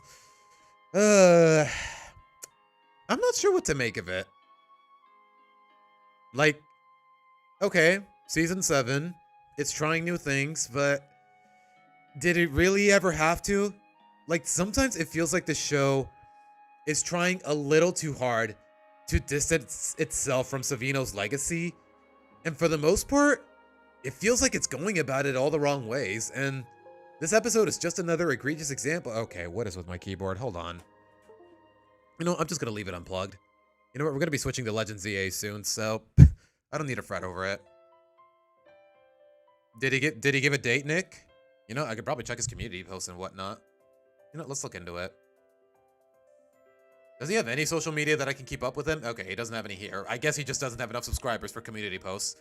I think you need like 500 or 600. I don't know.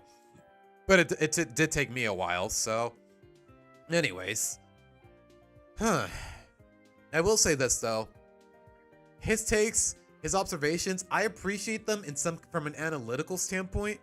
But from a personal standpoint, that helps me connect with a content creator, it feels like he's a little too pragmatic about it. Like, his analysis, it just feels a little too robotic. Know what I mean? Like, if you ask me, like, if I were to ask this guy, if I had to guess what this guy's favorite episode is or what his favorite Loud Sister is, I would not be able to guess that just from watching these videos, just because he's way too fixated on the technicalities behind the scenes and whatnot, to say the least. Like, I don't know. Like, these videos, they definitely lack a little bit of personalization. Know what I mean? Or maybe it's just... Maybe I'm just picky about it because y'all have seen in my videos how outlandishly passionate I can be sometimes. No, well, not passionate, just emotional, for lack of a better term. Is he still the voice of what? What do you mean? Tom Kenny was the announcer in Can't Land 'Em All. To be honest, I wouldn't have noticed that detail, Hilda, but yay, that's a fun fact. Just like how Jorge R. Gutierrez did the Casa Grande's Lucha episode. Yeah, they had the creator of El Tigre. Did I say creator in my Latino accent? They had the creator of El Tigre involved in the Casa Grandes. And for whatever reason, they didn't give him tenure. They didn't let him get involved in the show. Because I'm willing to bet, with his style of animation and direction, I get the feeling the Casa Grandes would have been a lot more memorable as a show. But for whatever reason, they only included him in a one-off episode that technically wasn't even a Casa Grandes episode. Like, it's crazy, man. Like, Jorge Gutierrez, for how often he flaunts his heritage in his work and the media he presents, like, at the very least, he has a grasp on good comedy and art style. Know what I mean? Like, I don't know. On one hand, he can be a little too showy, but on the other hand, he's got talent. He's got talent, and he knows how to make Mexican culture memorable and funny when it comes to kids entertainment. The Book of Life, El Tigre. It's really just those two examples. Apparently, he's working on a Speedy Gonzalez movie, and I kind of do want to watch it. Like, it really has my curiosity. Will I react to The Owl House is Incredible tomorrow? That's the thing, Nick. Do I really? I don't know. I ended up disagreeing a lot with Tunchi's takes about Season 2, so I don't know if I want to keep up I don't know if I can stomach any more momentum. And even wait, I was about to say, I got to give priority to Karate Kid's videos, but we're more or less already done with all of them. So maybe, Nick, maybe not. I'm still a little torn on it. We'll have to wait and see, because from what you know what, he might change my mind a little bit in some capacities about how well the Owl House keeps the about how whether the Owl House has improved in the latter half of the second season, and I guess whatever you call Season 3, but I don't know. Do I really want to sit back and stomach a half hour's worth of glazing for such a underwhelming and fundamentally flawed show, in my opinion? I don't know. The Boulder and former WWE's Women's Continental, where the heck am I getting these words? Were in the Wild Pack Wrestling episode? I did not know that, Hilda. You know what? Wild Pack is definitely a show. Like, I would feel like somebody would have made some sort of analysis by now, but it feels like the show that has gone under the internet's radar in some capacities. Like, I don't know how I feel about it. Like, if it was more accessible, if they dropped episodes on Paramount Plus, maybe I'd make a video about it at some point, but I don't know.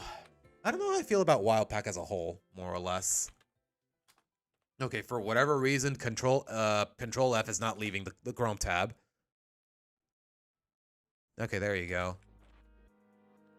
Like, seriously, has any well-known content creator made any sort of long-term video essay about Wild Pack? Doesn't seem like it. The best I can see is 9,000 views, not even 10 minutes long. Yeah, Yeah, it definitely has slipped under the internet's radar, more or less. I'm not sure how I feel about that, to be honest. Yeah, Hilda. Never mind the fact that it's not even probably not on American Paramount Plus. I live in Mexico, so it's gonna take even longer there. So we'll just have to wait and see, guys. But yeah, Nick, I probably will react to Tunchi's third Owl House video and tomorrow, assuming I can stomach his takes, because some of them, they definitely threw me off, and not in an agreeable way. But you know what? Why should I let that stop me? But alright, guys. We've been at it for, what, an hour and a half? Yeah, I've been live for about an hour and a half now, so we're going to switch to some Legends ZA and work from there.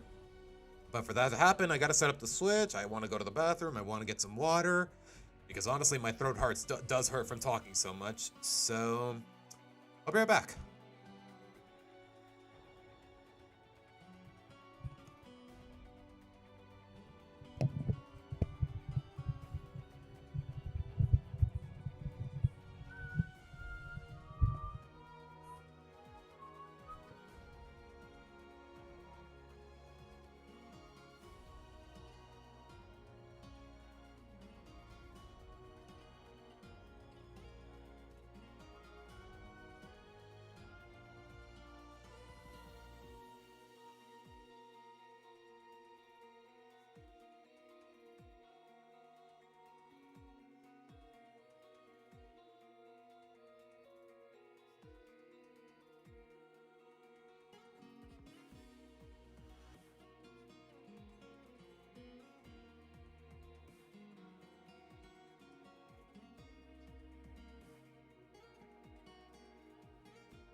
Okie dokie, guys. Where the heck is the capture card?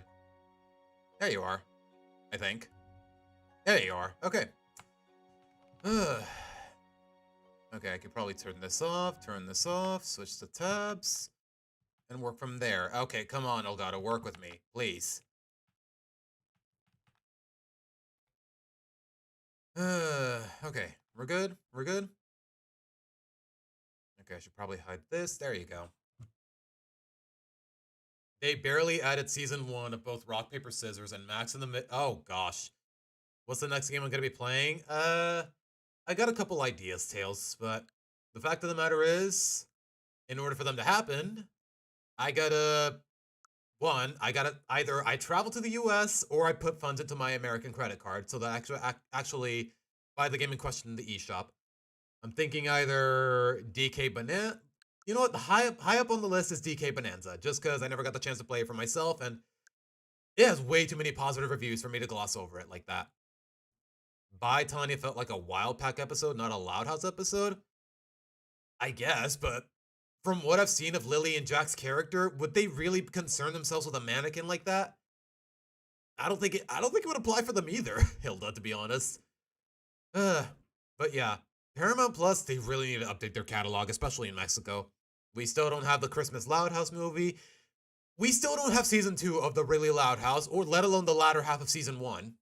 Which really tells you something, because that show ended over a year ago. Like, I don't know. There is just... Nick, Paramount... I know they're going through, like, mergers and whatnot, but they really need to get their act together. It's ridiculous. And speaking of getting your act together, I need to update the capture... I need to refresh the capture card. Like, that's the thing, though, Tails. I could just use my Mexican debit card, credit card, and whatnot, but the exchange rate is a little too flimsy to where it might be a lot more expensive than if I were to just buy it with with my American debit card. Take your time, Elgato. I got nowhere else to be.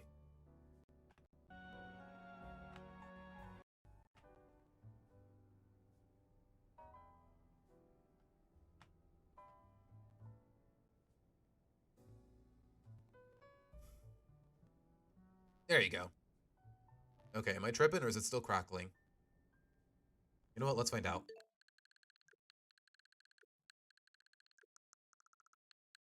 I don't hear anything. Okay, I'd like to believe it's workable. So let's do it. Alright. As for where we left off, guys, I've honestly just been grinding berries off screen. Just in hopes of... Wait, I just realized. Hold on. I was taught a little trick to farming hyperberries in hyperspace.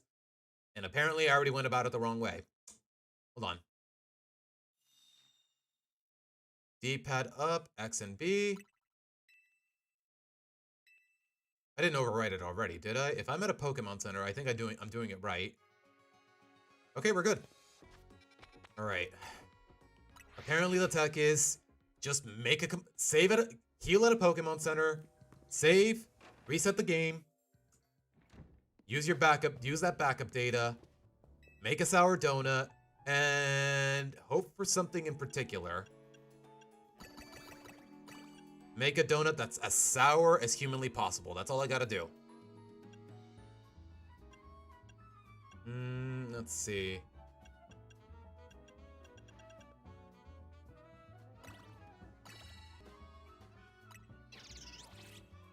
And apparently what I'm looking for is item haul power? Something along those lines.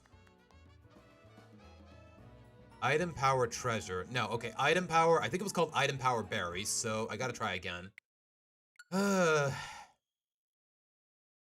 yeah, guys, the plan is grind berries and hopefully and eventually get what I need for the recipe for the Kyogre donut and maybe even the Groudon donut. And I just realized I did it wrong. Okay, that is a force of habit if I've ever seen it. Ah, jeez.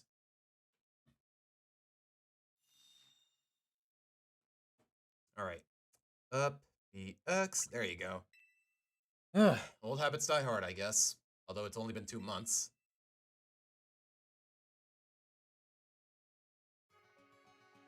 Is the stream lagging? Is it? I haven't dropped any frames, Hilda, so it's probably just on your end.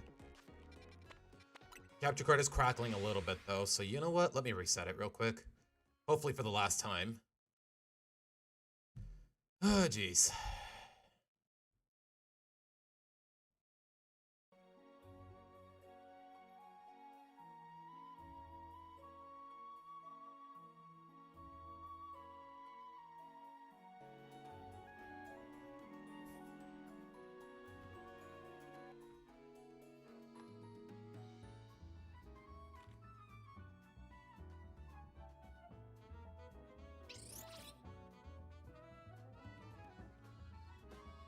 Okay, I don't hear the crackling. Everything's in sight. Okay. Alright, what was it again? 2 Rosellis and 6 Cassibs. Okay, item power berry. That's all I'm looking for. Item power treasure? Nope. Jeez. Maybe I'm going about it wrong. I don't know. Maybe I should just farm berries on a whim.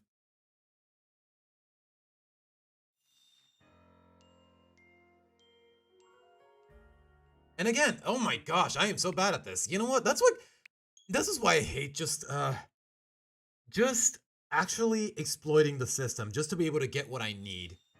Like, I don't know, the fact that I had to make a backup save, I have to reset the whole game and I already screwed up.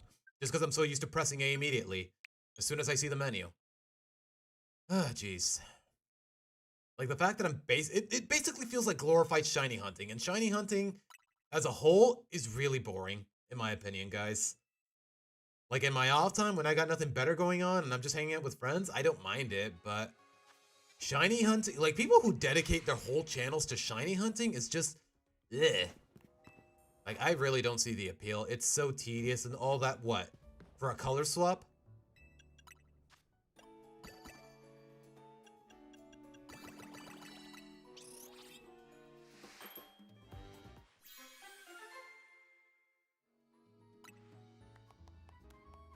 There you go. Okay, it's only level 2, but I'll take it.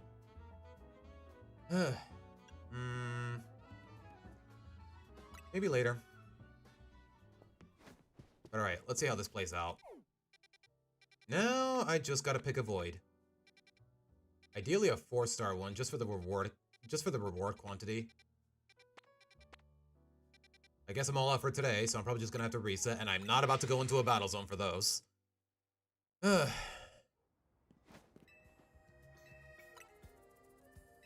Yes, please.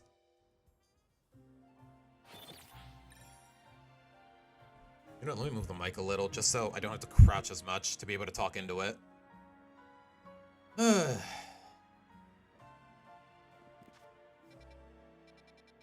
you 4? No, you're 3 stars. That's the Kyogre. I'm sorry, the Groudon. 4 stars with electric types. I don't hate it. You know what? Shinies are, in theory, rare Pokemon, so the appeal and joy you will get from finally getting one after spending... Okay, yeah, Swamp, I get that. But in the amount of quantities that people do... the amount of quantities and the amount of time people commit to shiny hunting, and not just like one Pokemon with a lot of sentimental value, just a lot of Pokemon, just making a collection out of it, it feels like a glorified waste of time. But hey, if it's paying your bills, then who am I to argue? Like, there's people who make shiny hunting basically their whole channel brand, and hey, if it pays the bills, like I said, I'm not gonna hold it against you. Do what you gotta do to pay your rent. But still, though, man. Like, even then, I'd still think it would be really boring. Alright, electric types? I could do this with Julie. Yeah, those were the days, Tails. People just they pretty much genned a bunch of shinies, hosted wonder trading sessions with their viewers, like 3, 2, 1, start a wonder trade, and hope that you come across one of your viewers. Like, I don't know. Like, those were kind of the days, I'm not gonna lie. I don't mean to look back, I don't mean to be so obsessed with nostalgia and whatnot, but those were the days, man. Like, I don't know, back when content creators more or less had a certain novelty to it. Alright. Destroy balls. Use a catch window. Catch them undetected. Okay, if I have to use a catch window, it means I have to fight them, so...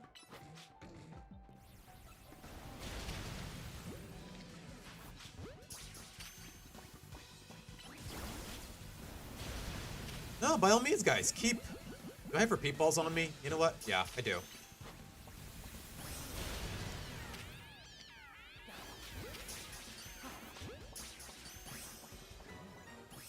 Alright, that's that. I was about to say, the lighting on that Pikachu threw me off a little. I was about to say, is that a shiny? Alright, now I have to catch them undetected. And they both got one-shotted.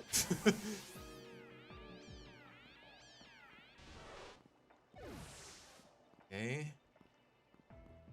Just gotta make sure they don't see me. They don't see me, right? Because of this barricade, they don't. And I have not caught a Raichu in the past, so...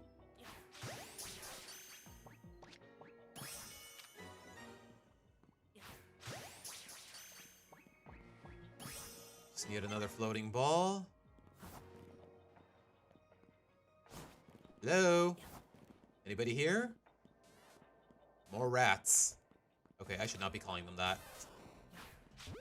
I think only that one noticed me, not the other one. Okay, yeah, okay, good. Okay, is there another floating ball here? There is. Ow! Bro, you're annoying in Unite, you're annoying in this game. Give me a break.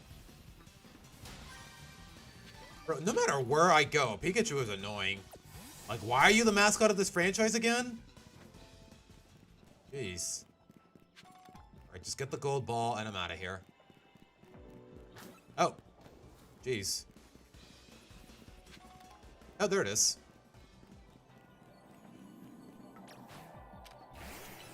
Well done, Julie.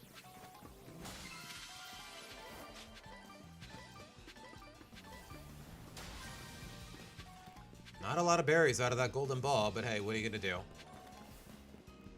And again, that's ultimately what I'm here for, so... Oh my goodness. I guess I'll just have to keep grinding and hoping for the best. I was honestly expecting a much... I was honestly hoping for a lot more out of the balls and whatnot. I think we're done here, though. Honestly, I love random trading and making a challenge out of it, which I did back in Omega Ruby. Yeah, those were the days. Back when... Wonderlocks or whatever. Wonderlocks, Wonder Trading in general, just... I get that time has passed and it's hard to be a little more creative when it comes to ideas with this franchise, but... That was definitely the point where they felt a lot more original.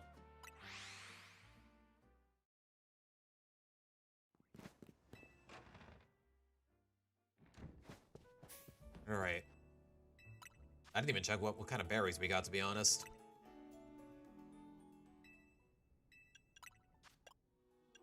A lot of Chillin berries. Is that how you pronounce it? Okay, now we have a problem, though. I can't replicate the sour berries, so yeah. Yeah, back when you didn't have to pay for online and whatnot. Back when it was all free, more or less. I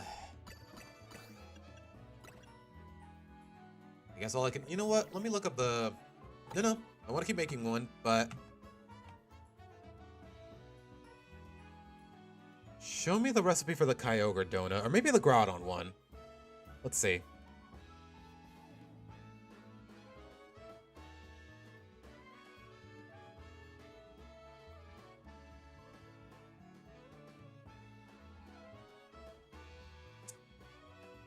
Let's see. One Colbur. Okay, one Colbur. 2 Cassid berries, which I already had. I don't know why I used them up. But then again, I haven't saved, so... Then again, did it autosave? I wasn't paying attention. Which I'm not allowed to turn it off for whatever reason. 2 Payapas, which I do have. 1 Charty. 1 Hyper Chillin. And 1 Haban. Okay, I'm just missing one Hyper Cassid. Maybe I can hope for the best with another type of berry. I don't know. What about Groudon, though? Because I do need to make that one as well.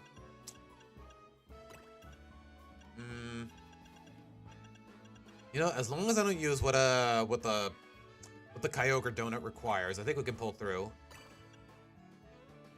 How many Chillins does it ask for? Just 1, and I have 5. So, yeah.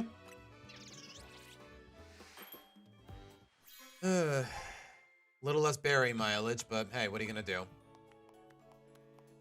Archeop, Zoroark, Heracross, Charizard, Sylvia, your final team. Who's Troy Swamp? Maybe later, sweetie. Alright.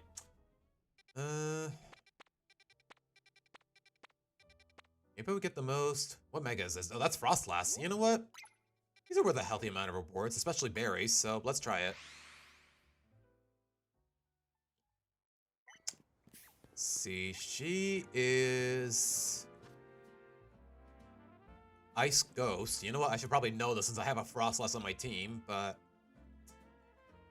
I think the best way to go at it would be with Jake, but I need to change the moves a little bit. Also, I need to do some shopping. I am low on Pokeballs and potions, now that I think about it.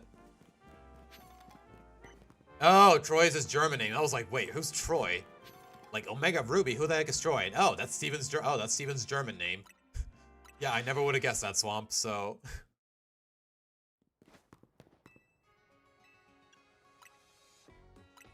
Come to think of it, I have not sold a single item in this game, and you know what? I think I got plenty of selling. Uh-huh.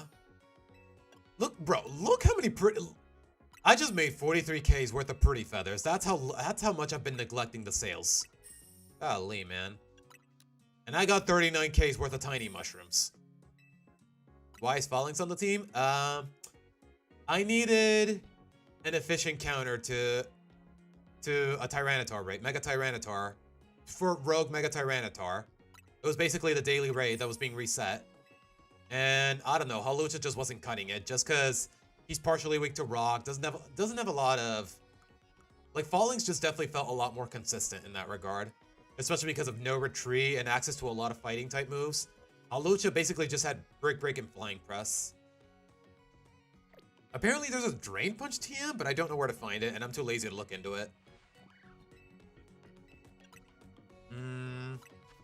Okay. Give me some of these. Thank you very much. 2 Permeables on the house that I'm probably never going to use, but sure. Come to think of it, I haven't even nicknamed the Phalanx Swamp, now that I think about it. Chat. What should we nickname this little dude? I kind of have a nickname in mind, but it feels a little unoriginal, so... I think I'm going to nickname him Megazord because of the way his Mega is designed, but... Again, it feels a little too on the nose, so if y'all got better ideas, I'd love to hear it. I know it's donuts to sell donut merch later, but could they at least been more subtle? I guess so. I don't know, Aura. I really don't know, man. Also, all the balls I've dropped, I'll take that. But alright. As far as Frostlass is concerned, if I'm going to be using Charizard X... You know what? Maybe I should be using Charizard Y, just because... Yeah, Char X is equally vulnerable to ice. Well, not vulnerable. It's neutral. So yeah, he's probably... let's see. Does Frostlass have less physical or special defense? I want to say physical. No, it's special. Or at least in the case of this one. So you know what? Let me look up the base stats. Because that difference is way too narrow for me to make a decent conjecture.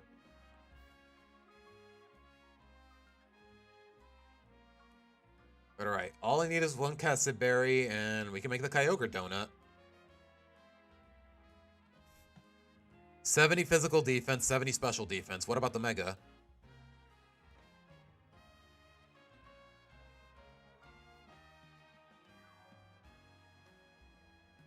$100 special defense, 70 physical defense. Okay, so yeah, I'm better off going with Charizard X, because he's more physical damage oriented.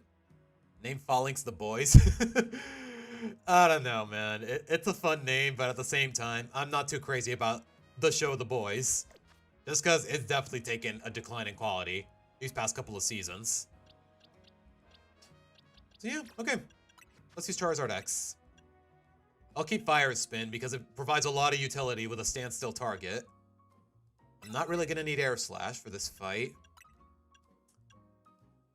Fire Fang over Flamethrower? You know what? The chance of flinching isn't so bad. I think in the grand scheme of things, I'm going to ditch Fire Blast just because 20 more power for 2 more seconds of cooldown? Like, I don't know. I think I'm better off attacking in quicker doses just because... Just for the odds of stunning and whatnot. This was here this whole time? Are you kidding me? I could have just pressed one button and now it'd see every TM he could learn? Are you kidding me? Has this always been a thing? Okay, you know what?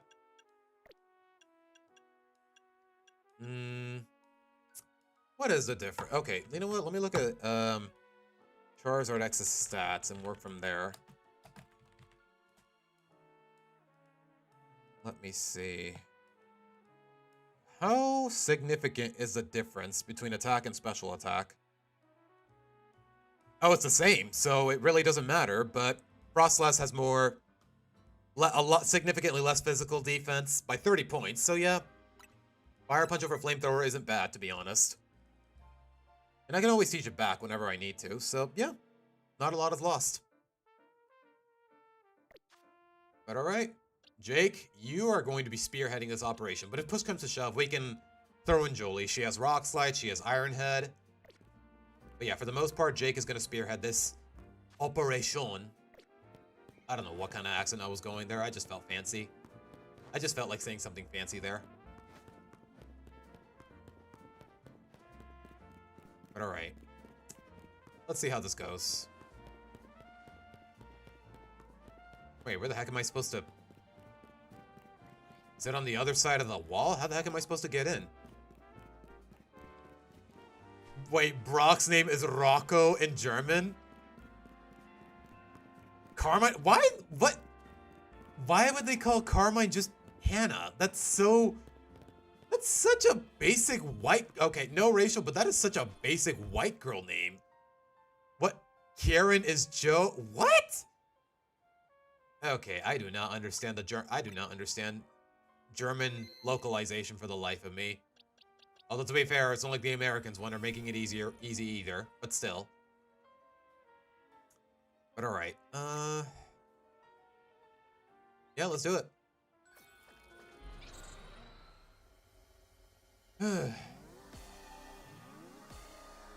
Johanna? Okay, Swamp, when you put it that way, I kind of like it more now. I kind of like it more than the American names. I'm sorry, the Western names, because I know Canada uses them too.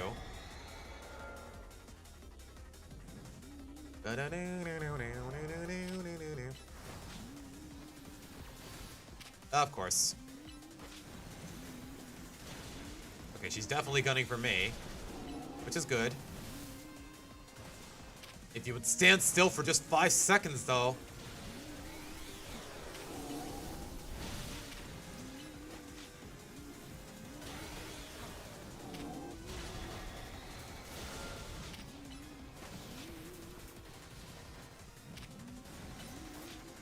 Okay, she's still gunning for me with the Icy Winds, which is good.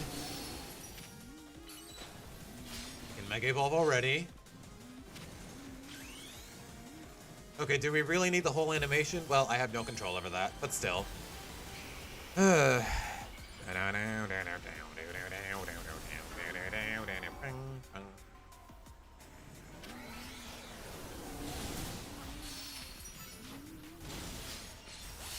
There's a big stun. See why it's important to attack in small doses?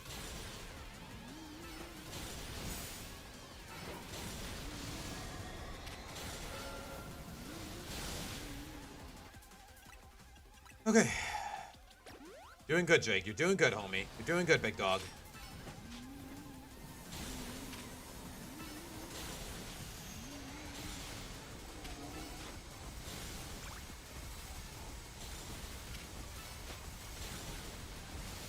Okay. Pillars aren't hurting Jake, so I think we're fine here. Yeah, she is getting clapped. Yeah, we have a lot of time left over, and she is more than halfway done with her health. Bro, one Flare Blitz did half of his health. Golly, man. And also, he's frozen. Great. Okay, I'm gonna have to switch. And also, I was supposed to get behind the walls. Okay, I got way too distracted there. Hold on. Hold on. Wait, did I save beforehand? I don't think I did. Oh my gosh. Okay, I got way too reckless there. Oh my goodness. I just straight up forgot how this whole match worked. You know what? Screw it. No. I worked way too hard to farm those berries for the donut. You know what? No, I'm not leaving empty-handed. No, I'm just no. I admit I got a little careless, but I'm not leaving empty-handed. Thank you very much. I saved right before going in, didn't I? Or... Okay, I did. Thank goodness. That was very sloppy of me, though.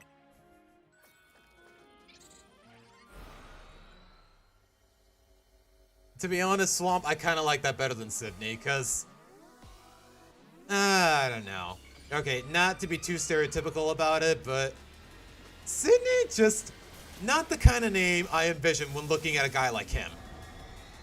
That's all I can really say.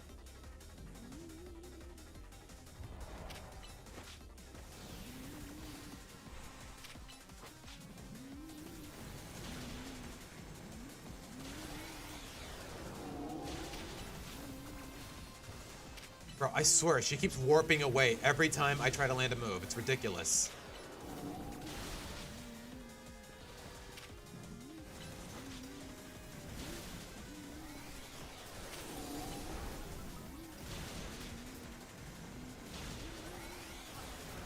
Bro, Jake, can you stop walking into the frickin'... Oh, jeez. Oh, well. Not much I can do there.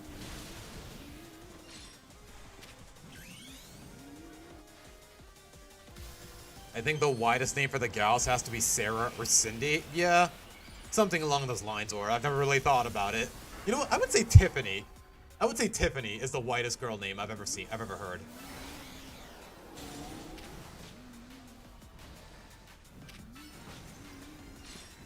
Is he gunning for me with the icy wind? Probably. Nope.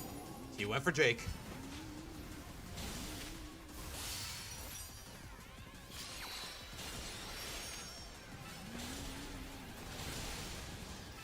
He's still getting clapped. And, okay, I got greedy with the Flare Blitz. I definitely got very greedy with the Flare Blitz there. Golly, man. No, I did not mean to send out the boys, or whatever we're calling him. No, I need to put him away anyways.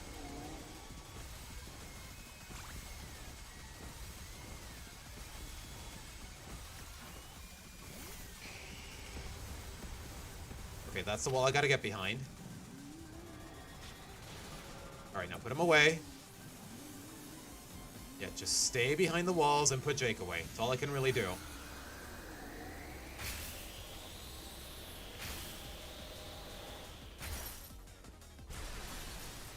Thank you, Jake. Thank you for being a good boy and staying in your ball. Pause. Alright, back to the usual Icy Wind shenanigans. I mean, they don't call me Icy for nothing.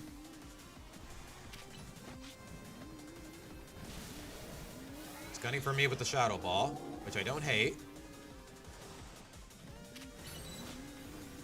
There's the Mega.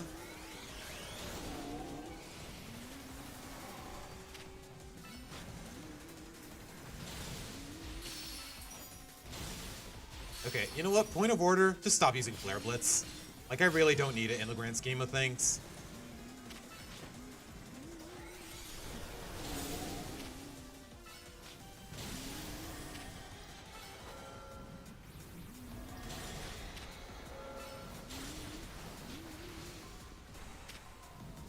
She charging again?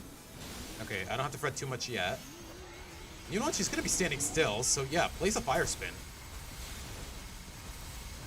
Yeah, she's not gunning for Jake, more or less, so...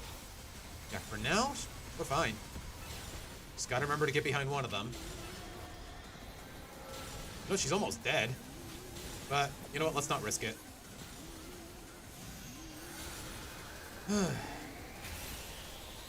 Yeah, the Fire Spin is literally cooking her as she's going off. You know what? Be my guest. Bro, I'm telling you, Fire Spin, Sand Tomb, maybe Whirlpool?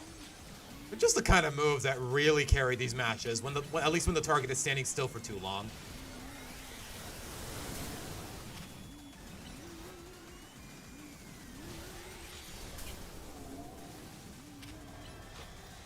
Jake, just keep doing what you're doing, homie. Keep doing what you're doing, homie.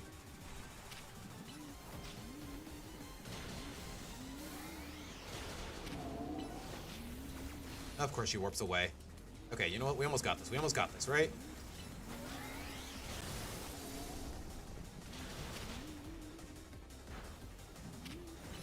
Bro, can this woman stop teleporting for goodness sake? Golly.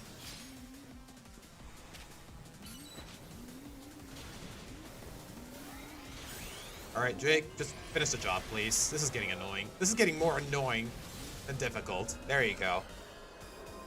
No offense to my girl Eleanor, but that was annoying.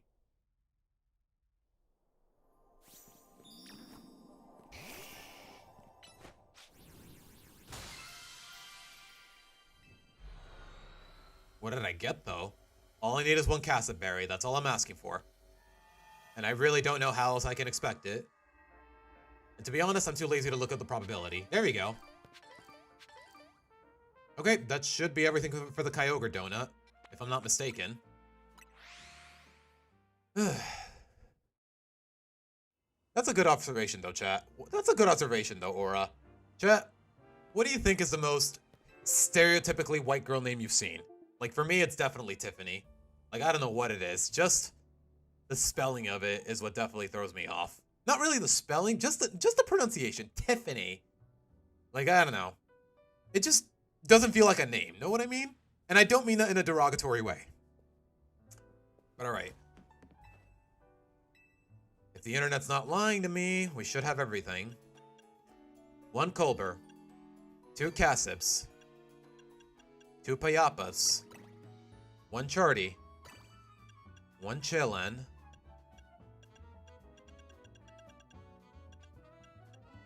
And 1 Haban.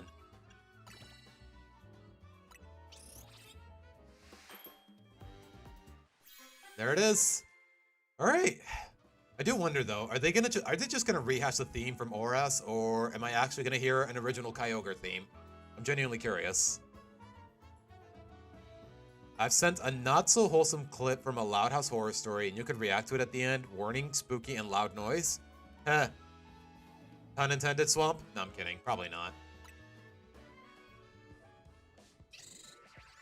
Yeah, it's a very unique donut by the looks of it.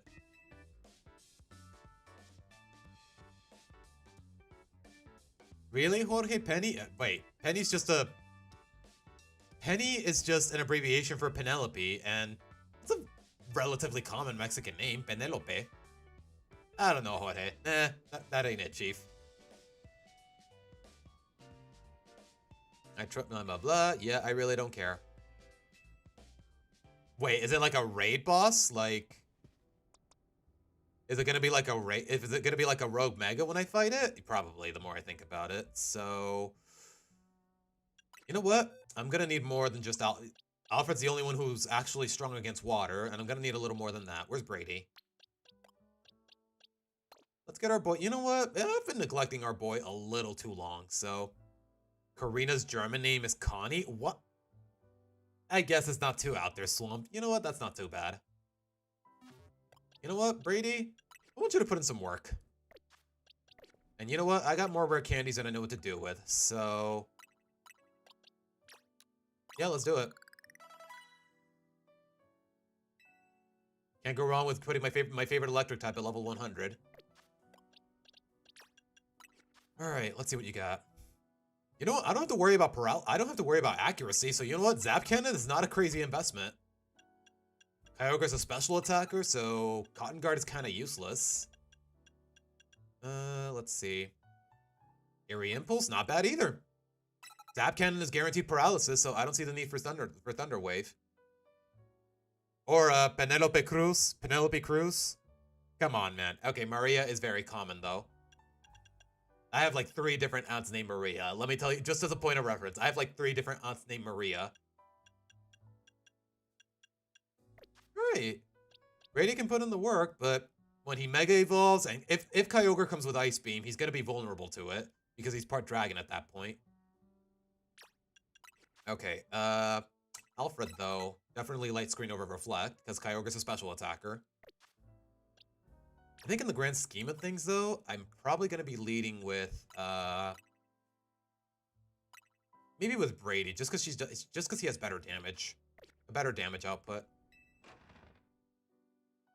She's unique. Is she, though? Maybe. I guess I've never met another Penelope in my life, come to think of it.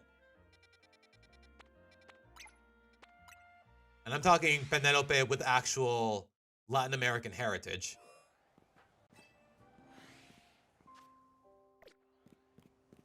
Alright, Marina's waiting for me. Excuse me, pardon me. I am not... The Seabass does not concern himself with the Venipede. Alright, there she is. You know what? I don't know what his Brady's EV allocation is, but you know what? Let's look into it a little bit. Probably already maxed out, and yeah. Yeah, that can't be helped. Alright. Alright, let's do it. Stacy, you know what, Jorge? That's a good one. That's a good one. As far as generic white girl names are concerned, Stacy is definitely up there. Ooh, it's even got like a different coloring. I like it. Although to be fair, blue is my favorite color, and I'm a big fan of Kyogre, so... Yeah, let's do it. Technically, I think it's gonna go through Primal Reversion, not Mega Evolution. It's basically the same thing, girl. It's basically... Primal Reversion is just Mega Evolution before it was cool. I only have 6.5 minutes to kill this bad boy. Oh boy. No pun intended. Kill this bad boy. Oh boy.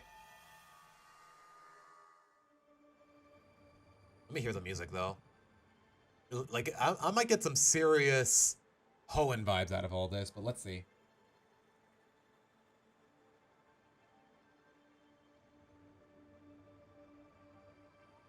Okay, so far I hear nothing, but maybe I'm just being too optimistic.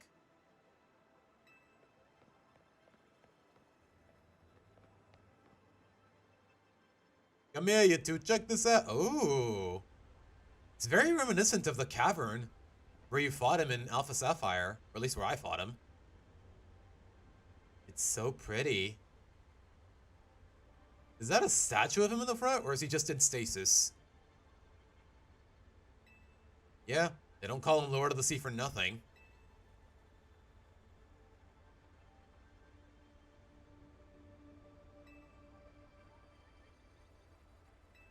Alright, let's do this. Gotta trust in our Rotom phones and take the plunge. Yeah. Wait, we gotta oh. Yeah, I guess we gotta jump off. Whee!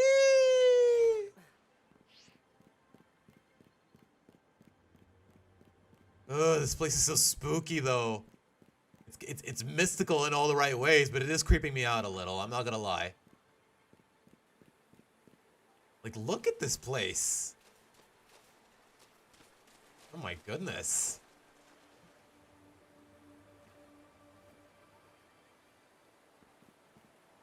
I kind of want to stand still and just admire it a little bit. I'm not gonna lie.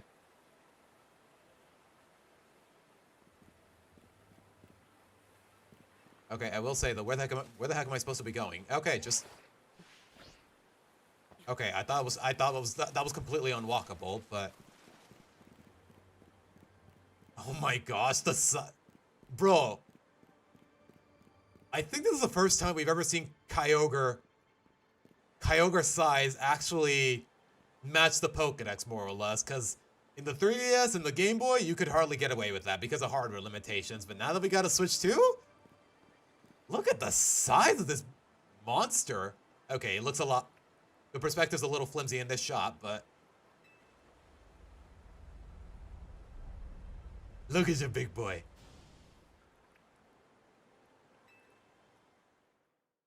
Let me hear the music. Come on. Dun, dun, dun. Ah, it's the Rayquaza version. Come on. Da-da, da-da, da-da, da-da, da-da, da-da, da-da, da. Ah, I was kind of hoping it was his version with like the little bits of the GBA version mixed in. But it's just a Rayquaza version. Nah, come on. All right, Brady, your time to shine, homie.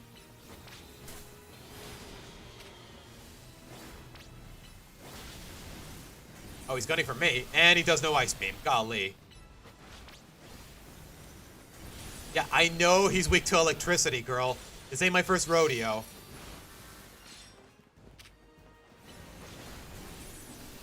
At least he's gunning for me with the ice beams, which is definitely for the best.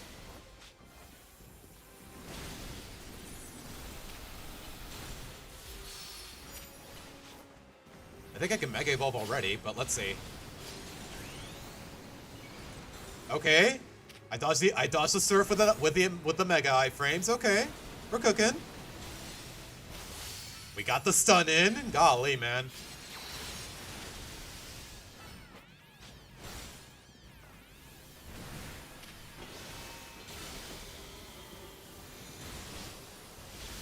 Okay, we are kind of clapping him, but to be fair, it's only the first phase. What is he doing? What is he doing? Wait, is he using thunder? He is. Okay. Da da da da da da da da da da da da da da da da da.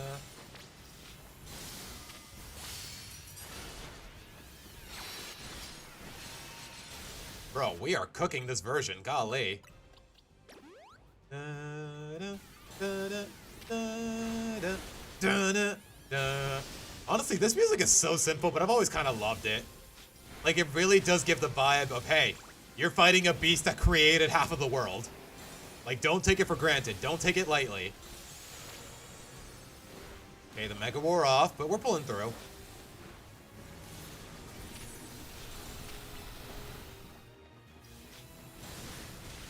I will say, after all this time, it's nice to see Brady get a chance to shine. Look at my boy. Look at my little sheep boy. Ow.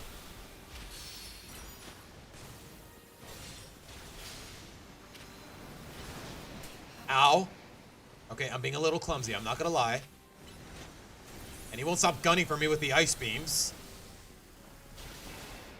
Alright, come on. Bring it out. We know you got it, man. We know you got it. Why didn't you don't have to tease me? Wait, do we now get the better version? Of the music, I mean. Da, da, da, da, da, da, da, da. There you go. Now we're talking.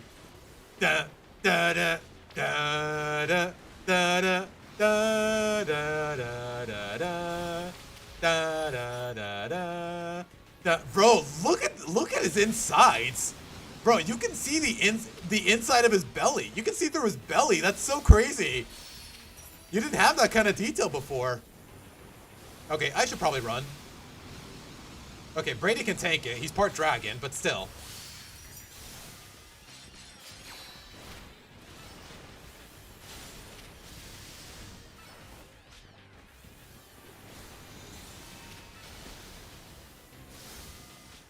Hold on. I need to heal him again. Listen, guys. Y'all hear the little GBA? Y'all hear the little bits of GBA? Okay, that's gas, man. Always gas. 11 years later, still gas. Technically 22 years later, but still gas. Dun. Bung. Oh gosh, what is he doing? What is he doing? Yeah, the question is, how am I supposed to dodge it? Oh, there you go. Yeah, just put Brady away. That's all I can really do! And he's doing it again. I guess I have to just dodge roll past it? I don't know, man. I don't know. Okay. Yeah, just hope for the best. And he's trying again. Okay, okay. I see it. I see it. Okay, Brady took a beating, but he's alive. He's alive. He's gunning for me, isn't he? Okay. It's a little tricky because you don't know exactly what to do. But still. How about an out of context compilation? Slump, that's not a bad idea, but at the same time, digging through hours and hours of VODs just for those simple moments, like, I don't know, it feels a little tedious, and what are the odds I'll be able to find them anyways? It's not like I have timestamps for them anyway. It's not like I have timestamps for them.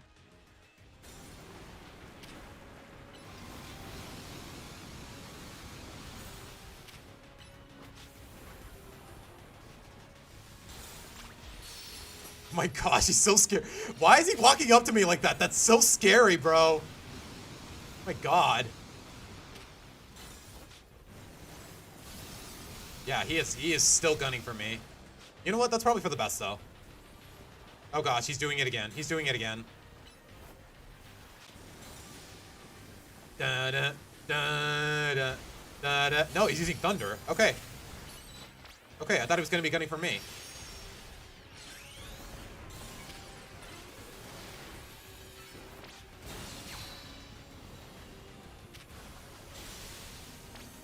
Okay, there it is again. All right, Brady, back in the ball, please. Back in the ball, homie. Okay, what am I supposed to do there, though? Genuinely. And, yeah, okay. I'm not sure how I was meant to dodge that. I guess I just have to be really precise with the dodge roll. Yeah, no, screw you. That felt... Like, how am I supposed to be able to know how to dodge that? It's not like they tell me, you gotta dodge with good timing or whatever. Yeah, no, I'm not resetting that damage. Screw you.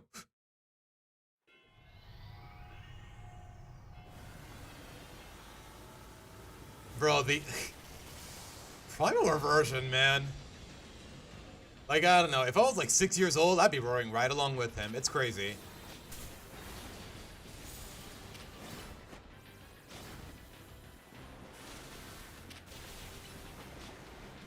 Okay, he's gunning for me with Surf. Oh, Brady, why did you stand in front of that?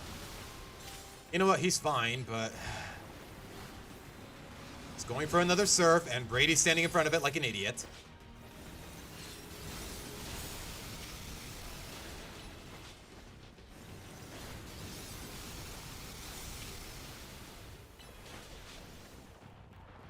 Okay, is it just me, or do Karina and Tawny feel like they're doing nothing? Feels like I'm putting in all the work here.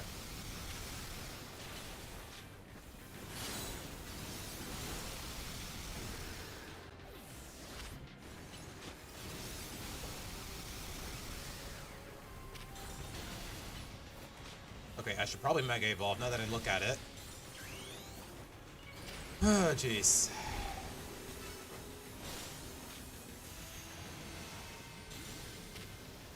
Alright, put Brady away. Learn to dodge, apparently. Yeah, I guess I just have to dodge with good timing, but... The window is way too narrow, and if you screw up more than once, you're basically already dead.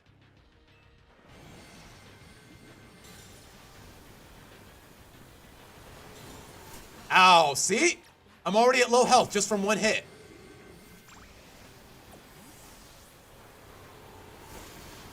Okay, I'm alive. I have time to heal, but it's still annoying.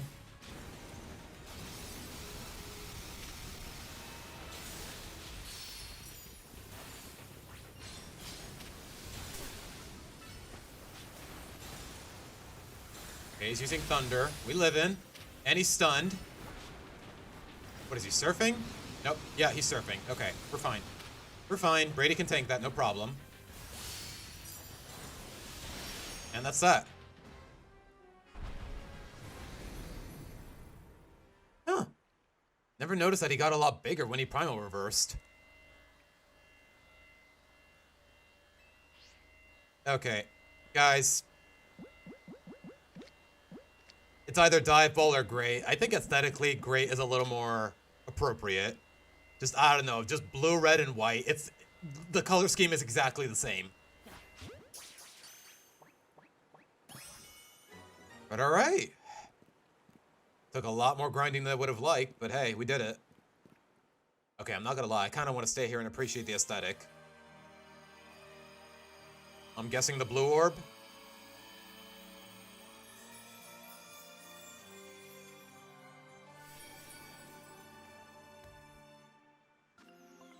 Yeah, it's the blue orb. A shiny blue orb that is said to have a deep connection to a legend of the Hoenn region. Gee, I wonder which legend that is. I wonder what team the individual Loud Sisters would have. Off the top of my head, Aura, I'm guessing Lola would have some Lola would basically be Jason. With a bunch of effeminate fairy types, to say the least. Maybe Luann would have a Sableye? I don't know. I don't think we need to think about it too much. Yeah, Primal Rayquaza would have been interesting, to say the least.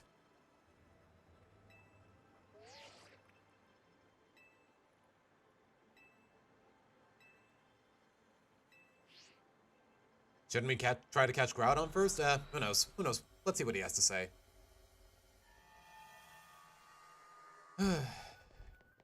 Oh, we get warped immediately. Nice. Uh-huh. Yeah, we know. Yeah. Primal Reversion is when Kyogre returns to its... Yeah. When that energy awake... Uh-huh. It's basically no different from Mega Evolution, I can tell you that much.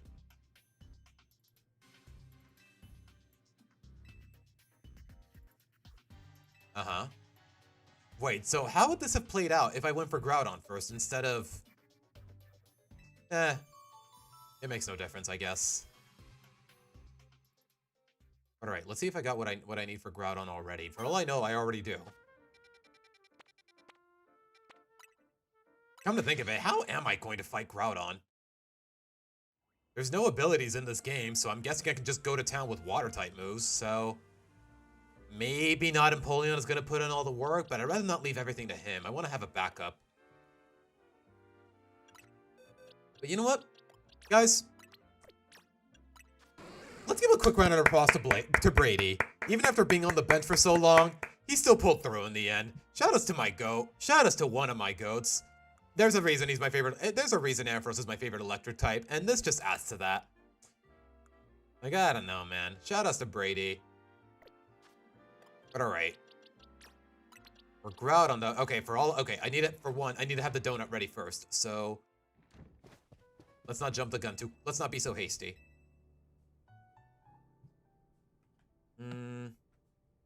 Let's see.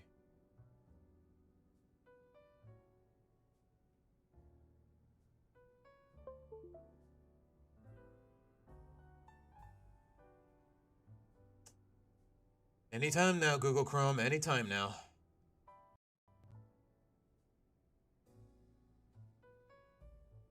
Okay, Chrome is lagging like crazy, and I can't understand why. Ah, jeez. You know what? I'm just gonna use my phone to look it up. Yeah, my keyboard's being a jerk, so... Yep, nope, goodbye. You know what? I think this time tomorrow before I start stream, I gotta remind myself to go buy a new keyboard. You know what? I've had this one for like 8 years, and I'm tired of struggling. Even though it's only been like a week's worth of struggles. Let's see. Groudon, Donut, Legend ZA.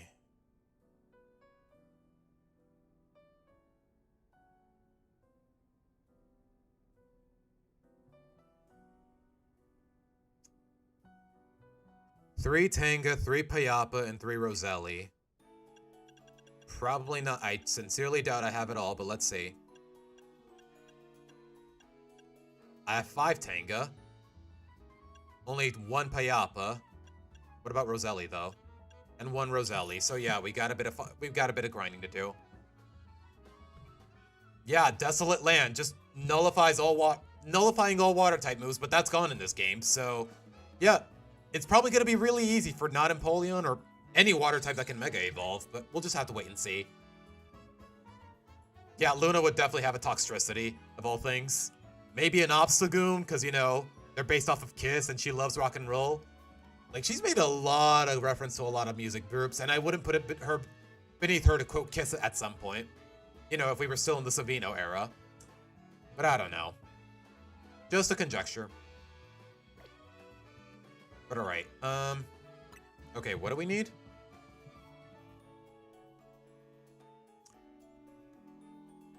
One more Roselli and 2 more Payapa.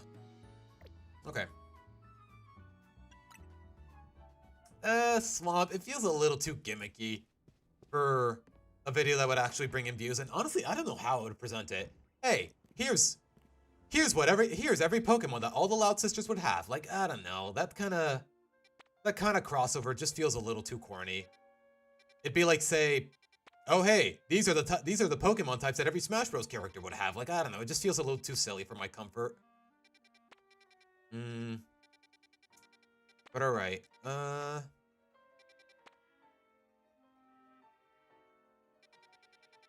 You know what? Let's make a donut. And let's make a donut just to be able to farm. Okay, don't use Tangas, Payapas, or Rosellis. Everything else is fair game. Although, I sincerely hope that whatever I need, I don't need it for Rayquaza as well. So, you know what?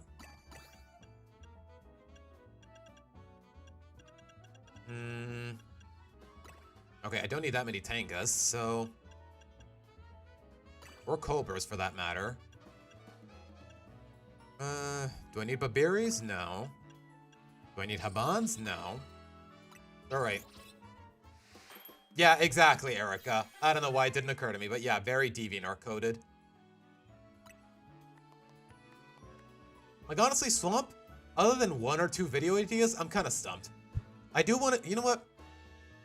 Okay, I would show a preview of the next video whose script at that. I do have a script, I'm well into a script for another video. I'm only 1 page in out of like, what, 5 or 6? But I do have something of idea for the next video, and it is Loud House related. I may have hinted at it in the past. Oh my gosh, this donut is so ugly. Is that frosting or butter? Like, I don't like the look of this donut. But alright,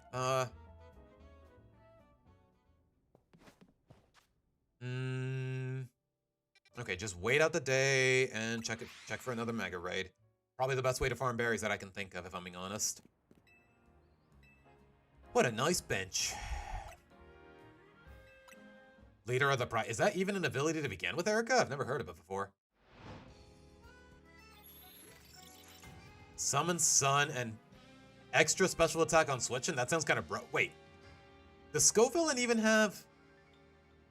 You know what? I was almost thinking... I was about to say, why would Scovillain need special attack? But I was thinking of Scolipede, who's physical, so never mind.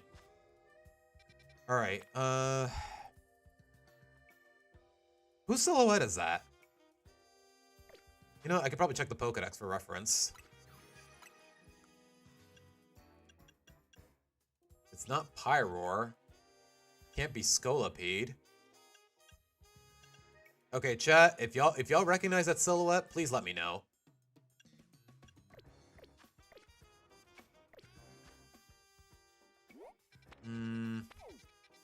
Alright, what are you? Okay, I genuinely can't tell from the silhouette. You know what? I'm gonna take a picture of it and work from there. Just so I don't have to keep switching back and forth.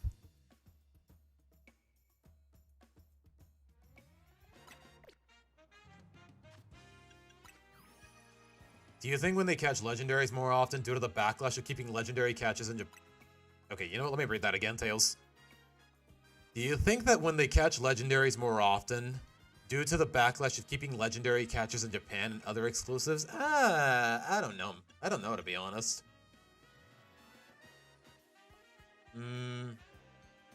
There's a little bit of a tassel in the back.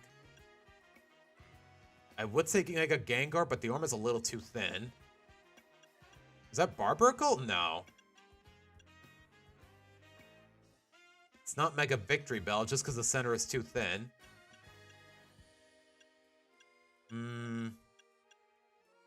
No. Oh, it's Camerupt. Okay, it's Camerupt. Okay. Yeah, I can handle that. I got, not Empoleon.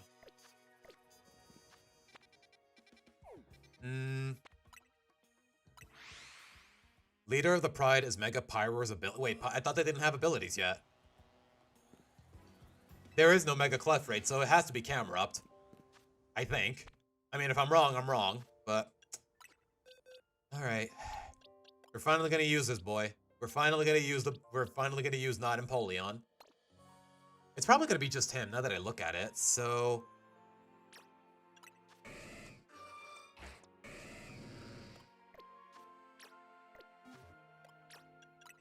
Let's see. I'm gonna need a little more than Liquidation and Aqua Jet, though, and he is adamant-natured. So... I guess Whirlpool for the utility. You can't go wrong with that. Okay, Breaking Swipe is really not going to help me because Camerupt is mostly a special attacker, even in the Mega Raids, so... Yeah, let's go with Whirlpool. Where is it?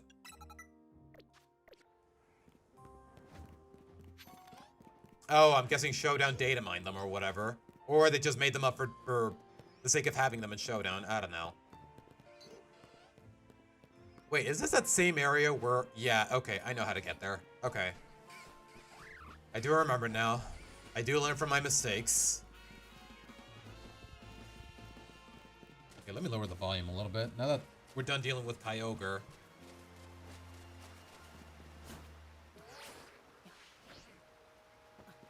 Okay, through the tunnel.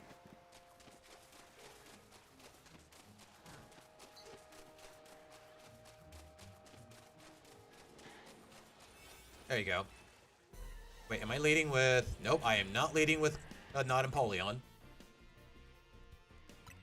Ugh.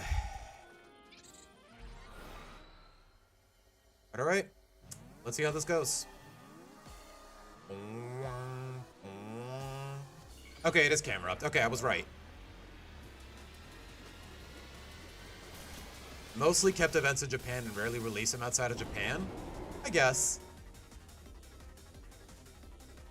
Flygon Swamp, Flygon. He deserved better. He really did. You know, if he's gonna stand still and just Earth Power me, can't go wrong with the Whirlpool.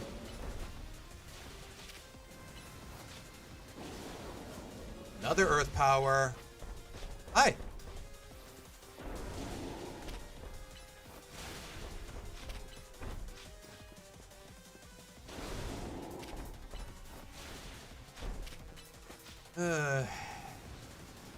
More Earth Power. You know what? Be my guest.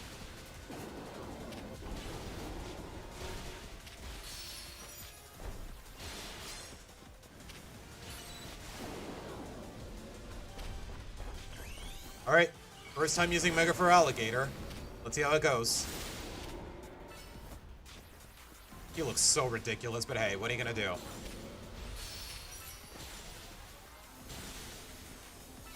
I didn't even realize you could target the boulders.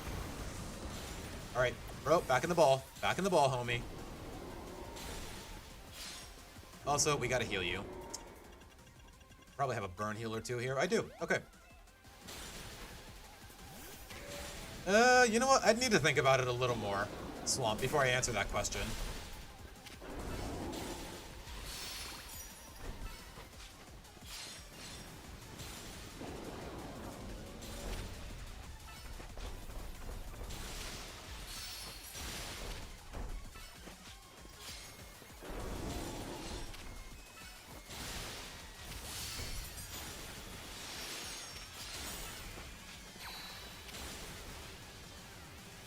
Yeah, we are clapping him, golly. Although, how the heck did... Oh, I used Outrage on accident. That's how he's confused. Yeah, bro's getting clapped, golly. Let the Mega War off, though.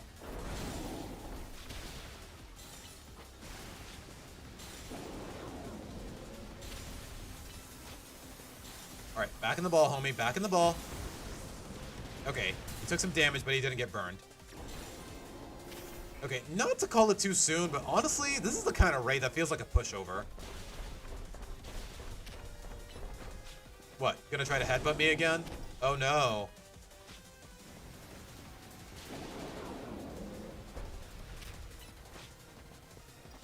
Excuse me, I'm trying to move.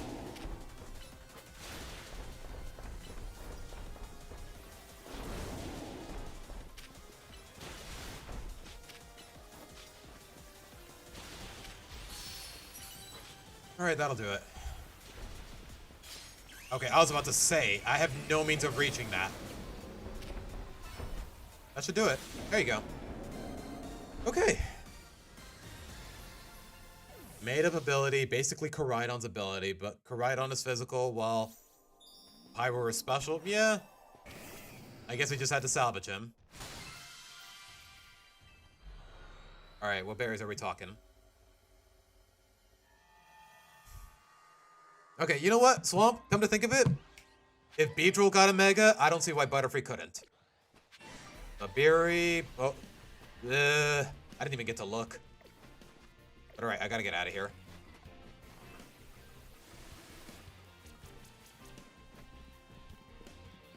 Wait, is this a dead end? Okay, no, it isn't.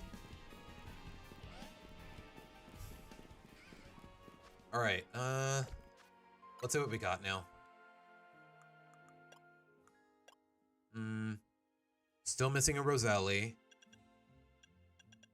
Still missing one Payapa. And I believe we have enough Tanga, but let's see. Yeah, we still have enough Tanga. Okay, we did not get any of what I'm looking for. Crawdaunt, Macargo, Honchkrow, Milotic. Yeah, Gyarados already got a Mega. Milotic is basically its counterpart. Like, I think Milotic definitely deserves one, and I'm willing to bet it's gonna be very majestic. Like, I don't know. I really dig Milotic's design. Like, just a majestic sea serpent while the other one is just aggro and overtly masculine, to say the least. Crawdaunt, Macargo, and Honchkrow, though. That is oddly specific.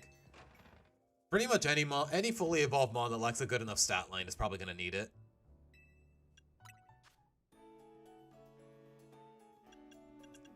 But alright. Don't use Tangas, don't use Payapas, and don't use Rosellis.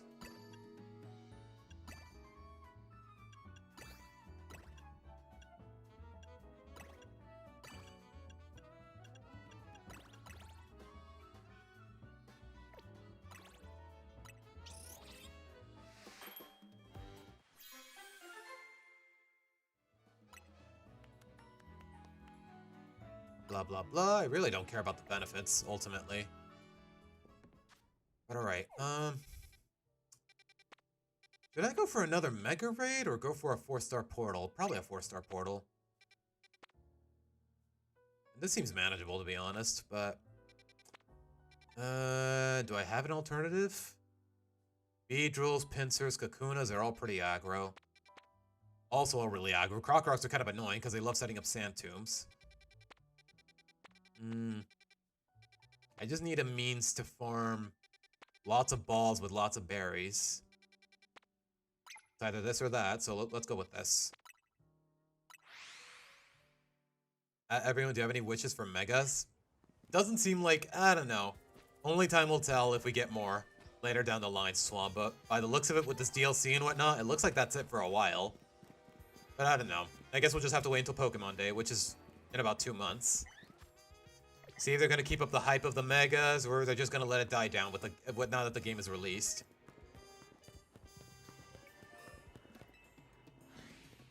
But alright, 7 minutes to just complete all the quests. I think I can pull it off. Especially with Jake spearheading the lead. Hopefully we can get Groudon down before the end of the stream, guys, even though we've been live for over 3 hours now. Alright. Destroy balls. Catch a fighting type and use a catch window. What fighting type? Although, catch means I have to kill someone, so... Okay, we're not doing the raid anymore, so you know what? Let's switch around his move pool. Especially because he actually needs the range, more or less.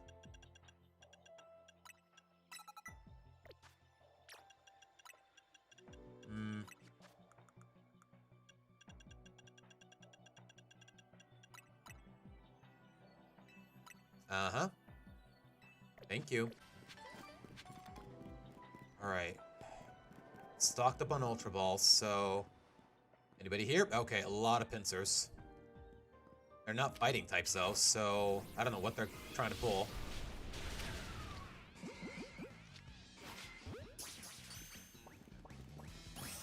Okay, all I know is I have to KO them, so...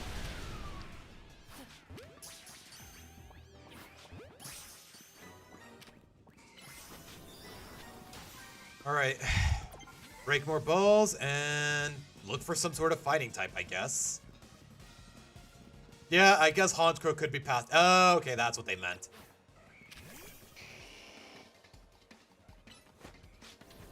I don't know, how crazy is the catch right here? not too crazy. So yeah, just break a ball and we're off. Come on, Jake.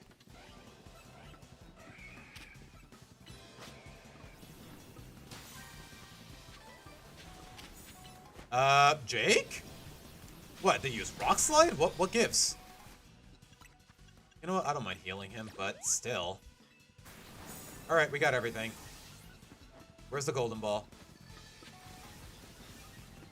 Okay, Rock Blast is what they were using. That's why it hurt so much. Excuse me. Kakunas, Beedrills. There it is.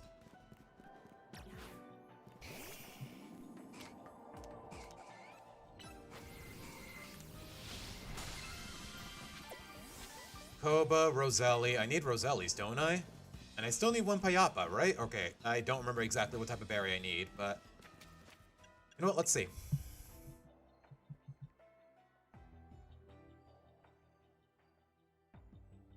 You know, I should probably screenshot it just so that this IGN website stops throwing ads in my face.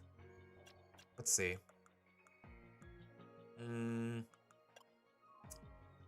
Okay, we got the last Roselli. We got the Payapas. We got the 3 Payapas. And didn't we already have the Tangas ready? Or am I tripping? Yeah, okay. We got what we need for Groudon. Okay, let's do it. Alright. That was simple enough, to be honest. I thought it'd be a lot more tedious than that.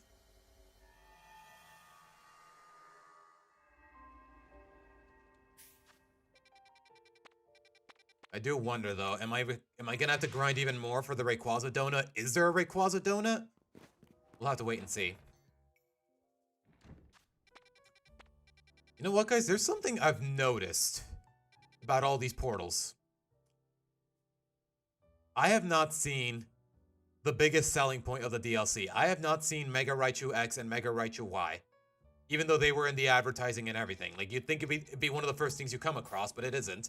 Because I have not seen them yet.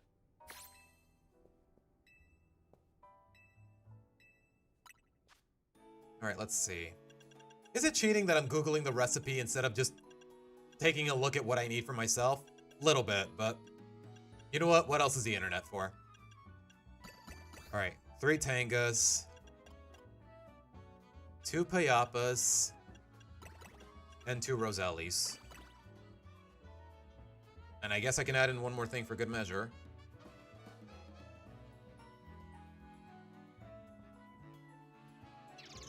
Am I sure that's it? Okay, the internet's screwing with me then. What am I missing? Just something that adds freshness. A Colbur? Yeah, okay, yeah. Okay, I guess IGN, your information is incomplete, homie. That's all I can tell you. Can't spell ignorant without IGN, as they say.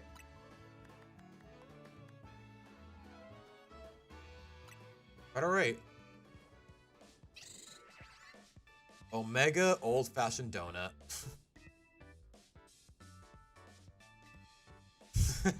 Yeah, most of my knowledge does come from Cerebi. Most of my knowledge, you know what? Erica, for you it's Bulbapedia or Smogon. For me, even since I was a kid, from as early as I can remember, it's Cerebi for me.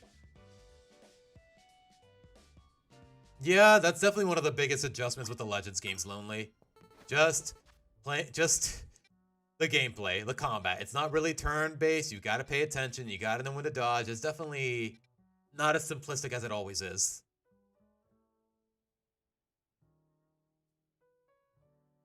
But alright. The donut is ready.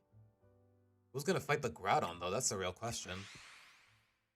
Probably is gonna be not Empoleon.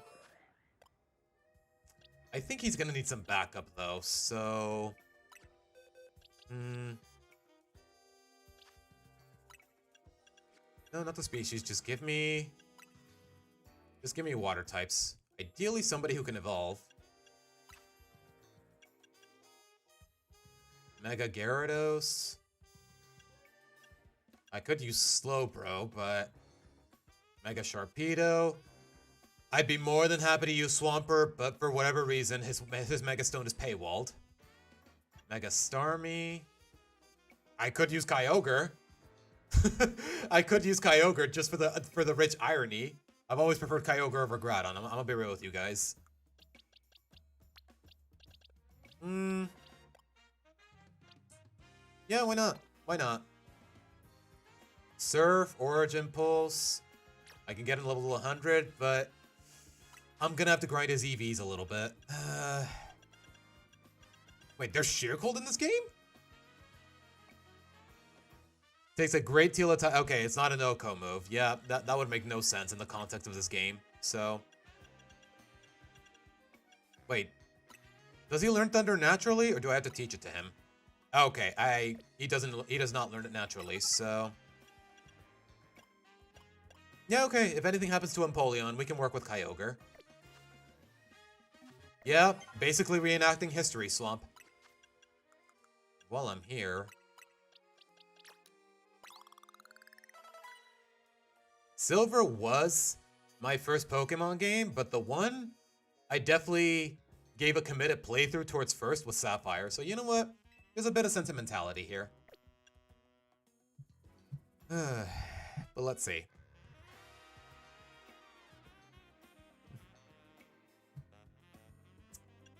Let's see. Which one boosts special attack?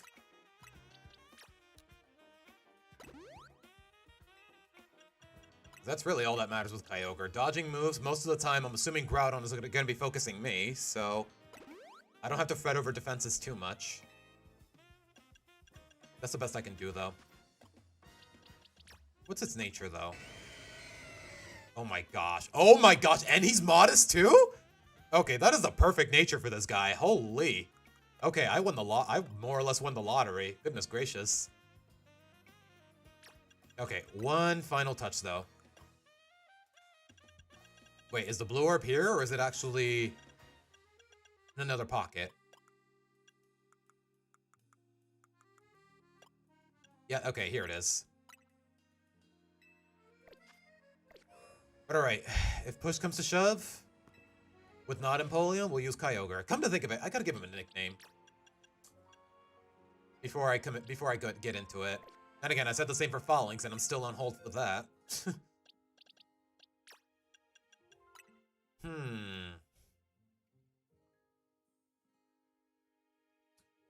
Y'all remember that episode of The Penguins of Madagascar? Where Private had like a irrational fear of orcas, and he started hallucinating one in the sky? You know what? I like it. I like this. I like this nickname. Skorka. It's so silly, but in all the right ways. At least in this context. But you know what? You know, because Kyogre floats and whatnot. But alright, let's do it. Okay, where am I going?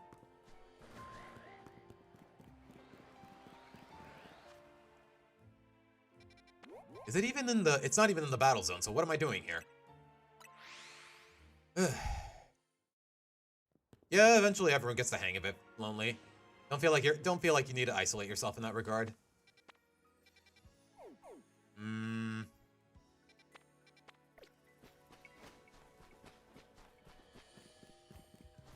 Okay, I guess I have to go all the way around for this. You know, in retrospect, it's a good thing I caught Kyogre over Groudon first, because Groudon would definitely struggle against the former. Let's see. Alright. No shenanigans? It's just a straight path? Okay, good. Hello, Fletchling. I was about to say, is that an item hanging on the lamppost? But no, it's just a Fletchling. And they have similar color schemes, so it threw me off a little. Oh, whoops. Wrong way. Aw, look at your little baby.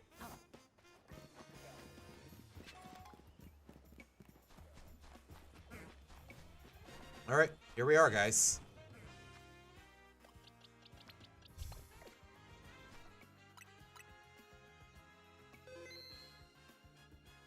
Just fan art of Lily Loud riding every single legendary in a Mudkip costume. I mean, Swamp, if you were paying attention to Karate Kid's video, something about her riding a Koraidon, like, I don't know. That's the one time DeviantArt Cringe actually produced something cute. and actually can have mass appeal. Oh, what are the odds? Okay, I can reteach Thunder whenever I need to. At least if I have to get rid of it on Kyogre. It's kind of useless on Groudon, so you know what? Yeah, give him... Thunder's pretty useless against Groudon. He's part ground. Pure ground initially, so... Let's see, what do we got here? I'm pretty sure Rogue Megas are immune to status conditions, so... Well, if I don't have a better choice, then maybe I can go with Water Pulse. It's a low cooldown too, so yeah, let's go with it. Alright, let's do it.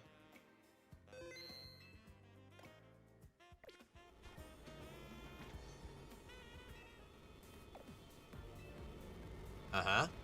Oh my gosh, look at the colors on the Void. Golly. Alright, let's do it. Every Pokemon wears a... Swab, I'm not kidding. Link me on Discord a Mudkip wearing a Mudkip, and my heart might just melt. I'm just saying, man. Ooh. Spooky. Come quick, YouTube. Uh-huh.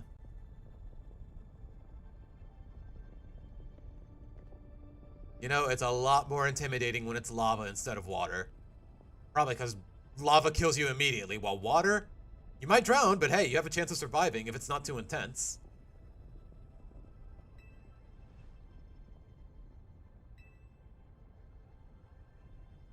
Uh-huh. I doubt just using water types will cut it against an opponent like this. Why? What makes you say that? He ditched his ability. Unless they actually made an excuse to include it implemented this time. Okay, I'm not gonna lie. That little commentary, it does make me a little uneasy. Earthquake on Primal Kyogre is actually a viable option, specifically to mess with Primal Groudon. Okay, I do gotta know this for sure, though. Is Desolate Land a thing in this game or not? Because if it is, and I find out too late, I'm just gonna reset the game. I'm gonna feel a little cheated, but hey, what are you gonna do? Oh my gosh, guys.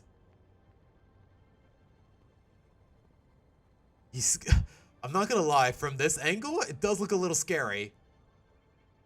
It does remind you of his little his sprite from the Ruby days where it was so small, but oh my gosh, it's so nice to see these literal monsters in HD, in high definition, in all their size and all their glory. Like, I don't know, man. Something about it is just hitting me in all the right ways. All right, let's do it.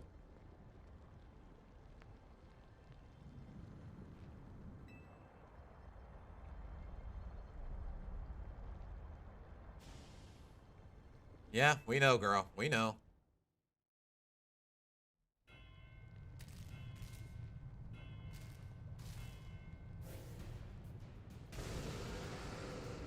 Okay, that was kind of a stiff animation, but hey, what are you gonna do?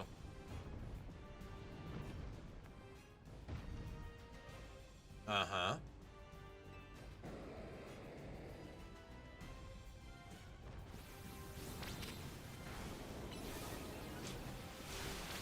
Okay, so far, I got nothing to be afraid of. So far.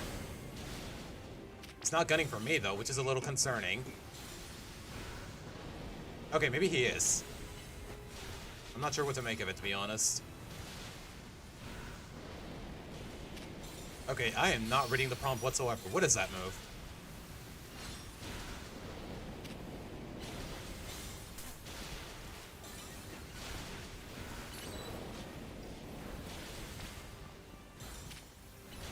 Scorching Sands? Is that what that is? No. Honestly, I never would have guessed it. I thought it was some sort of fire type move. No, it is Fire Blast. Okay. I guess we stunned it out of the other move. Alright, go nuts, man. Go nuts.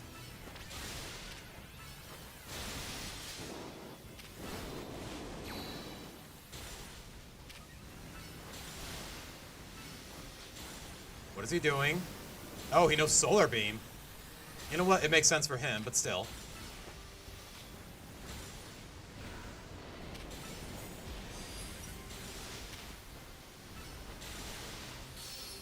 Bro, he is getting clapped, but should I really be surprised?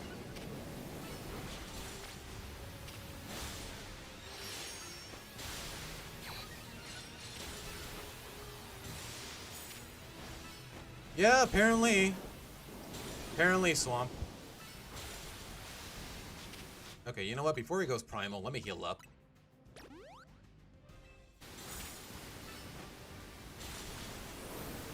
Yep, he is gunning for me with that solar beam. Golly. And that's that. Okay, come on. We know it's not going to be that easy. Come on. Just do it. Do it! Do it.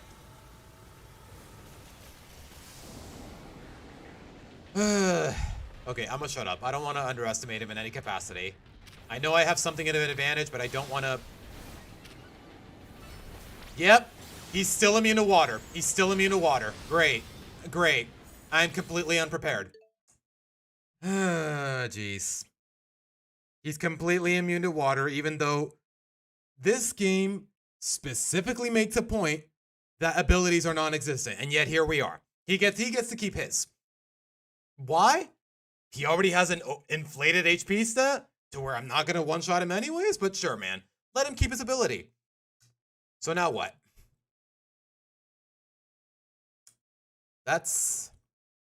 I'm not sure what I'm going to do here, but apparently I can't use water-type moves. Yep, completely immune to water. I guess the best I can do is just Earthquake with Julie.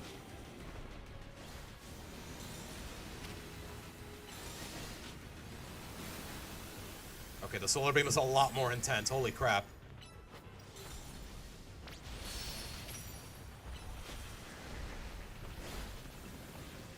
You won't even let me grab the freaking orbs. I knew it wouldn't be that easy. I knew it wouldn't be that easy. And Julie's taking a beating. Crap. Great.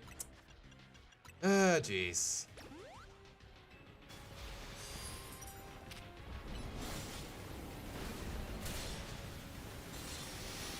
Alright, what is he doing now? He's charging his solar beam, and I should run. Ow. Yeah, I know my health is low, game. Thanks for letting me know. He's charging, but I completely lack the means to dodge this. Okay, it's not so bad. I think. Holy crap! That's terrifying, but I love it. Okay, at the very least, it's easier to dodge than Kyogre stuff, but... Jeez, man. Holy crap, man.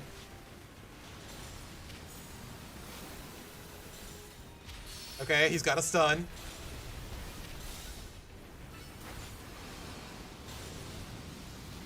The heck is that?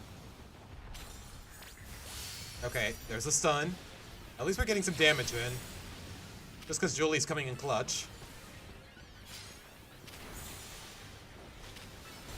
Okay, to be fair though, Erica, slow start puts it at a disadvantage, so I was hoping things would be a little different here. Alright, Julie, back in the ball, girl. Back in the ball. Back in the ball. And get out of the way! Oh my gosh, that was so close. Okay. We're pulling through. We're pulling through. We living. We living. Golly, man. We are running out of time, though. We are really running out of time, though. And also, my Mega just wore off.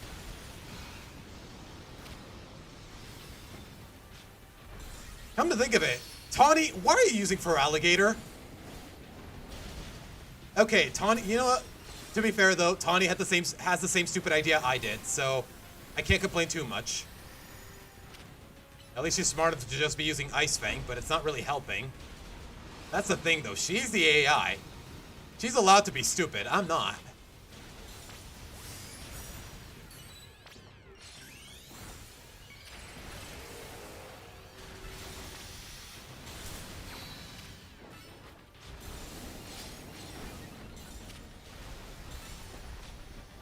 Charging up again. Get the Earthquake in.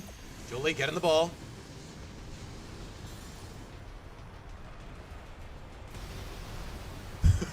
This is terrifying, but I love it.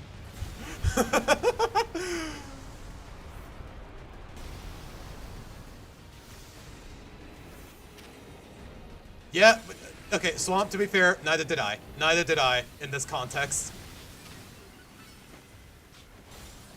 Okay, we're pulling through. We're pulling through.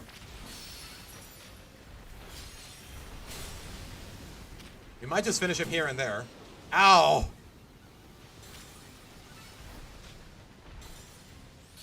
Okay, he's stunned. Oh my gosh, Julie, you had one job, Mika.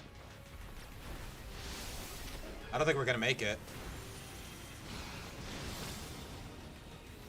Yeah, we know. Girl, I know. I know. You think I don't know that?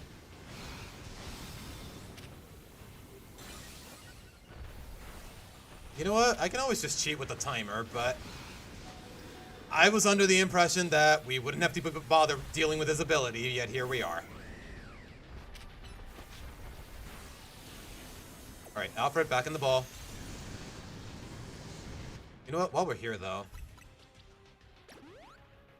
That was still really dumb, by the way.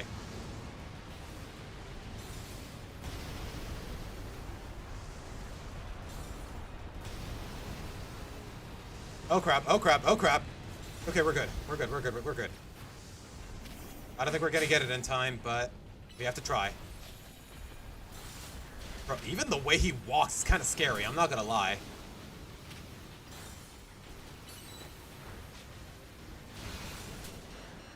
And Julie's dead again. Great.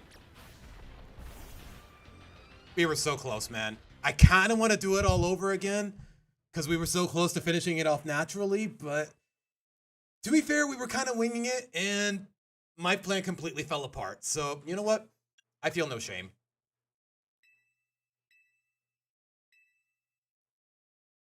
Yeah, keep previous progress. Like the fact that I made it this far, even with my whole plan falling apart, I'm not mad at that. I'm really not mad at that. Like I was at a disadvantage, and I was at a huge disadvantage, and I still pulled through.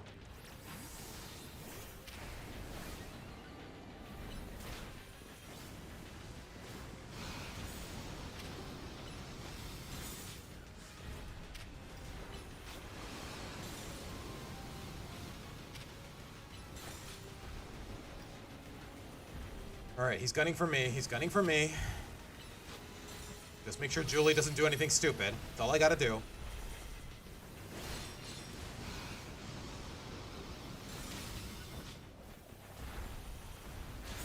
If he would just let me grab the energy, but hey, what are you gonna do?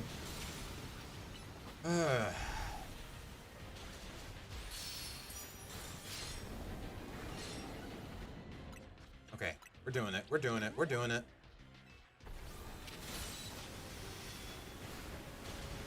Is he charging Solar Beam? Probably.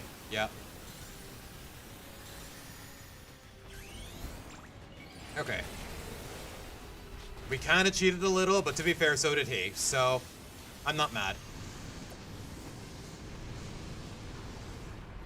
Holy crap, that is terrifying. The way the camera shake, oh my gosh, what a spectacle, man. What a spectacle of a match. Something that Ores could not pull off in the 3DS. And you know what? Credit where credit is due. This definitely feels like a really loving homage to all the 3DS games. That was fun. A little scuffed, but I had a lot of fun there. I'm not gonna lie. What ball am I gonna use, though?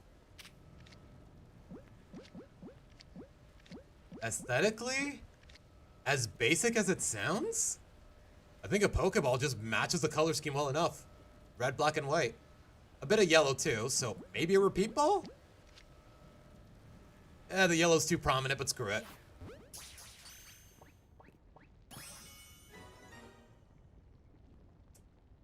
That was fun. I really have to, you know what, I'm willing to bet Rayquaza is gonna have the same amount of bull crap.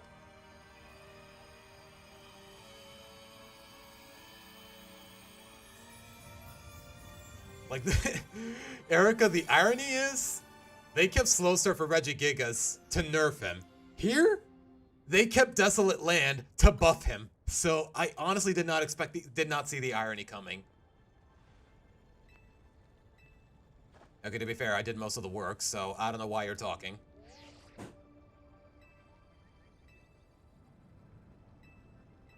Uh-huh.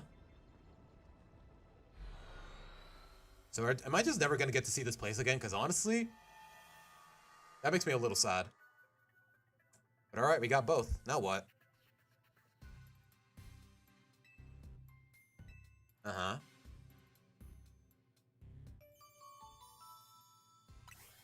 So now what?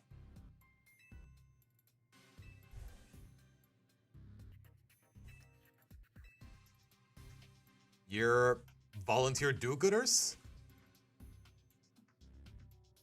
Huh. Don't forget who you're dealing with, kid. Bro, you're not fooling me. Once folks are in our debt, you can't put them to work for free. Helping us shape Lumnios is just the way we want it. That makes sense. Even without abilities, Mega Rayquaza is going to be a nightmare. Yeah, we know I know how notoriously busted Rayquaza has been throughout the past couple of years. Wait, I gave them to you? When? You know what? Whatever.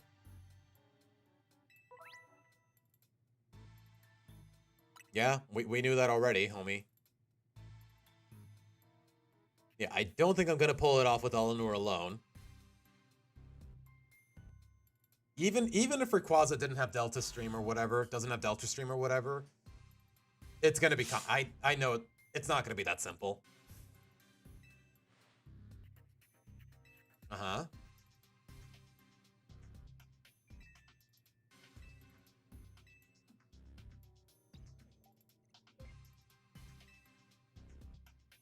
Skyrocketed and hyperspace Lumios was born.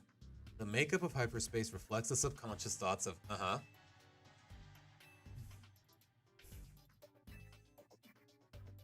It's not just a reflection of subconscious thoughts, it's dreams. And I mean dreams of all kinds. Both the ones you can't control at night, and the things you're actively wanting and wishing for. Oh. You'll have to generate Rayquaza's realm of hyperspace by actualizing a related aspect of the subconscious as a basis. So, extract Ansha's dreams or something? Yeah, speak English, please, for the less egg-headed among us. You have to wish really hard. I don't know, something tells me that Ansha's wishes alone is enough to manifest it, but you know what? Maybe I'm being too optimistic about the imagination of a little girl.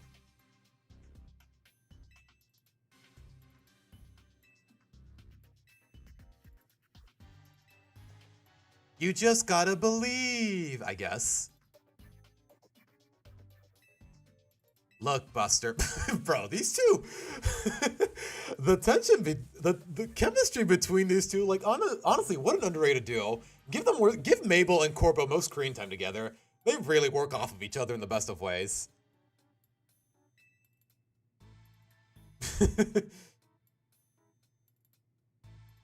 Who's the big dreamer trying to get a meet and greet with, like... It's Corbo. Should I say it's Corbo, guys?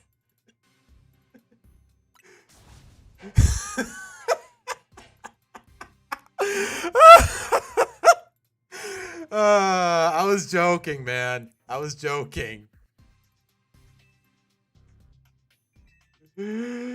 I'll get on it. That was still really funny, though. Uh-huh.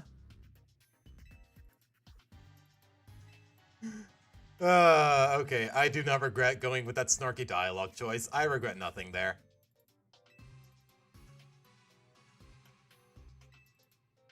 Wait, so does that mean I don't need a fancy donut or anything? I can just make whatever? Wait,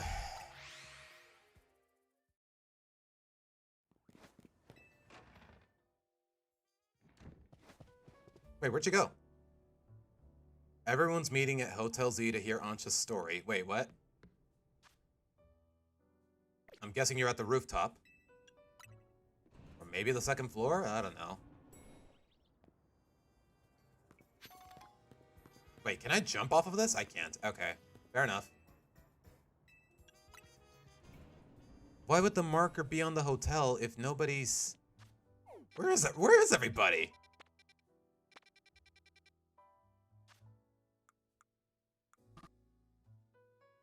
Return to Hotel Z and talk to Ansha. Well, where is Ansha? She's not in the lobby. This is Lita's room? I honestly don't know.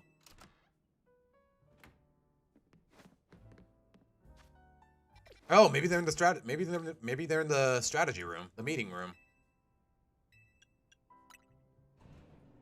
Yeah, like why would they be in any of the individual rooms? Aw. Not now. No, I'm sorry, man. The donuts are too valuable. Oh, they were literally right next to me, and I walked past them like an idiot. Where's Ansha?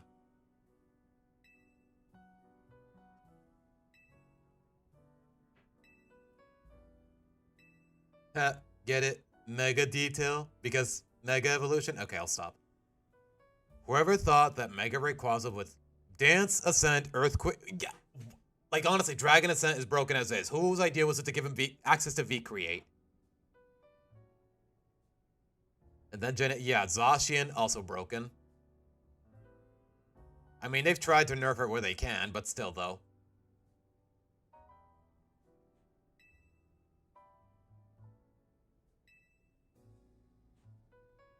Yeah, more or less.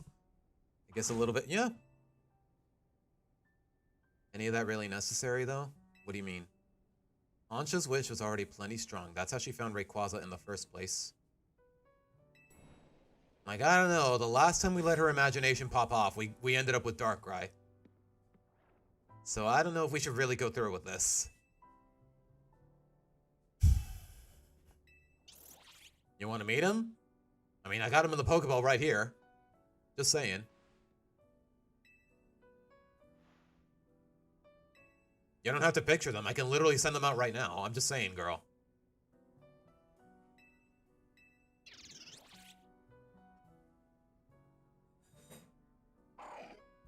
Aw, look at you open. Yeah, why does it mean so much to you? Let alone, why would you think your mom would actually appreciate it? She's a fairy type user. Or her ace is a fairy type.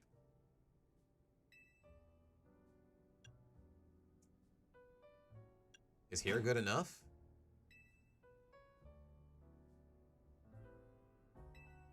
Yeah, I guess for the aesthetic, it would be more appropriate, because we're trying to proc her imagination into manifesting it. Yeah, okay. I was about to say, what's with this dialogue choice, but it makes sense. Yeah, when we met you, you were just chilling on our rooftop. How did you get here? Oh, Hoopa. They answered my question immediately.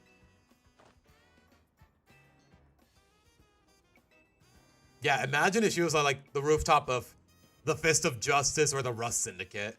Like, I doubt they would have been able to help her the way we have. That is true, Swamp. She does use Goodra and Tyrantrum, now that I think about it. But her ace is a fairy type. Probably the most iconic fairy type, so it's still a little contradicting.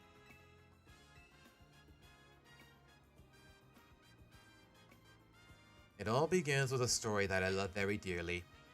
You know what? I'm just gonna give her the Tiki voice. Listen close, and I'll tell it to you. I know she's French, but still, though, the Victorian accent is kind of cute on her. A long, long time ago, in what people call the Primal Age, the world was overflowing with natural energy. Oh, not this music, man. Da da da. It's Zinnia's theme. Da da da da. In that time, there was Primal Kyogre, bolstered by the power within the blue orb. So too was there Primal Groudon, with the might of the red orb at its beck and call. Da, da, da, da, da, da, da, da, da. Okay. Either I hum along, I do the Tiki voice, there's no in between. They fought over the world's natural energy in endless, furious clashes. When Primal Groudon roared, the earth began to swell and the waters were evaporated into dust. When Primal Kyogre bellowed, torrential waters flowed and massive downpours eroded the earth. For 20 days, these two mighty Pokemon battled from sunup to sundown. The ferocity of their clashing scarred and warped the world itself.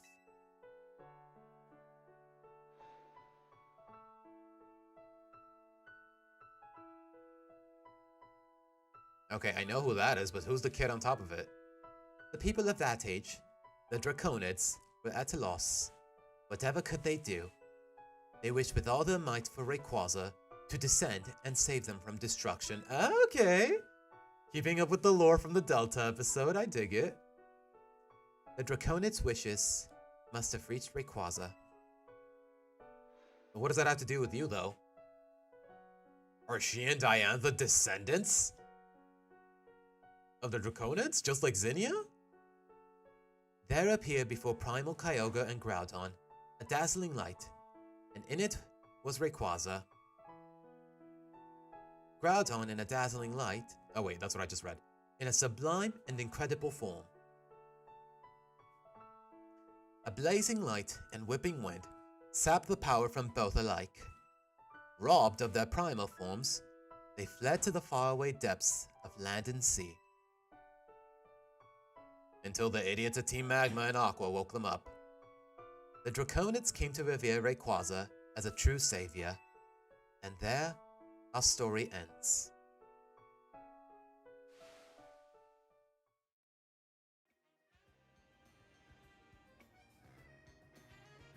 Uh-huh. Yeah. Supposedly got something in its body called a Mikado? A what organ? Is that even a word? Hold up. Hold up. What the heck is a Mikado? A title given to the Emperor of Japan. Oh, okay. Okay. Same power as a Megastone. Yep, I knew that already.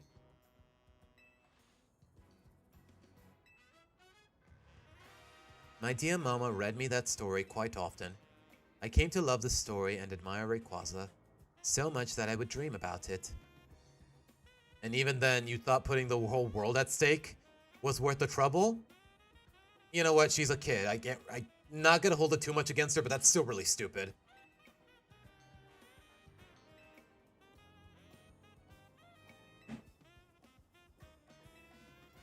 For really? We are seriously tearing holes apart in the fabric of reality. Putting the whole town, not just the whole town, the whole country, the whole world at stake. Just so this little girl can meet an ancient legend and be happy. They couldn't just give her a plushie and call it a day? I'm just saying. Yeah, it's not just the fact that he knows a fancy move or whatever, Erica. I kind of dig it. Guess that actually worked. Wait, is she already? Yep, she's already manifesting it. Please don't tell me I need a donut for it, though.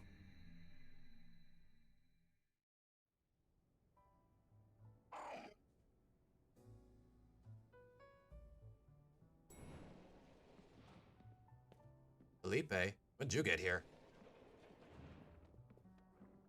Uh-huh.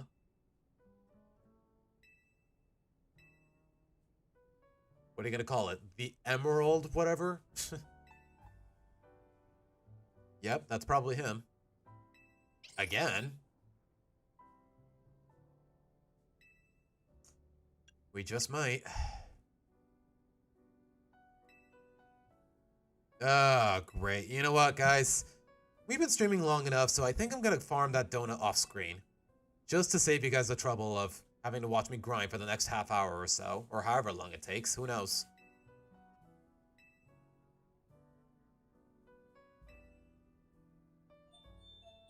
Alright guys, someone's at the door. I'll be right back.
Okay, back to it, guys.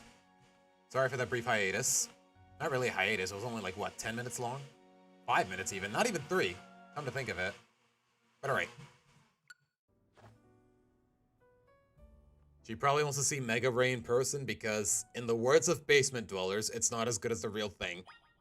That's still really stupid, I'm not gonna lie. You know what? Just to save myself the trouble of grinding aimlessly, I'm just gonna look up the recipe myself. Rayquaza Donut Legend ZA.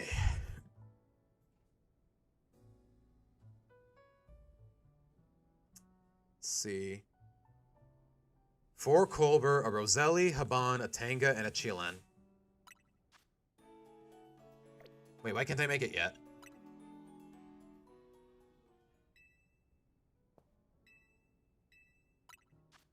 You know what? Let's just look at my catalog.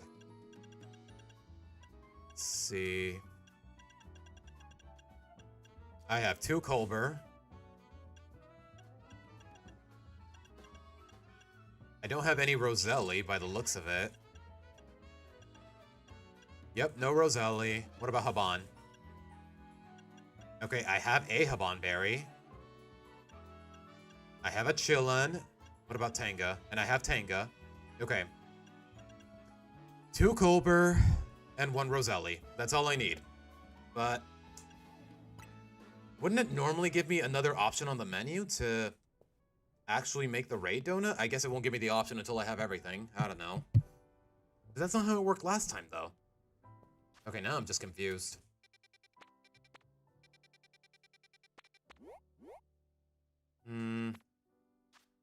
Okay, am I missing something? Oh, I have to complete the survey first. Okay, so I have to go into hyperspace anyways. But you know what, guys? I've been streaming long enough, and you know what? We still got tomorrow to work off of, and also, tomorrow I gotta do some shopping. I'm also hungry. There's a lot I gotta do, guys. So, we've been live for about 3.5 hours. I think that's good enough time to call it. Watch the Discord clip at your own risk. I will, Swamp. Wait. Could I watch? No, you know what? Until I get my keyboard fixed, I don't want to do much of anything else, guys. So hopefully tomorrow morning I'll be able to replace it. It's a quick drive-by, to be honest. It shouldn't be too much trouble. But alright, guys. Thank you guys so much for sticking around. As always, if your heart's so desires, hit that subscribe button and follow me on my socials for updates. Join the Discord, follow me on Twitter, pay attention to community posts. Honestly, whatever pleases you guys. I'll be back tomorrow at around the same time and whatnot. Continue this, and I'm probably going to grind all the materials off screen just to save you guys trouble, because let's be real, guys, most of you are just in it for the spectacle. So with that being said, once again, I'm Seabass signing out. Take care, guys. Bye.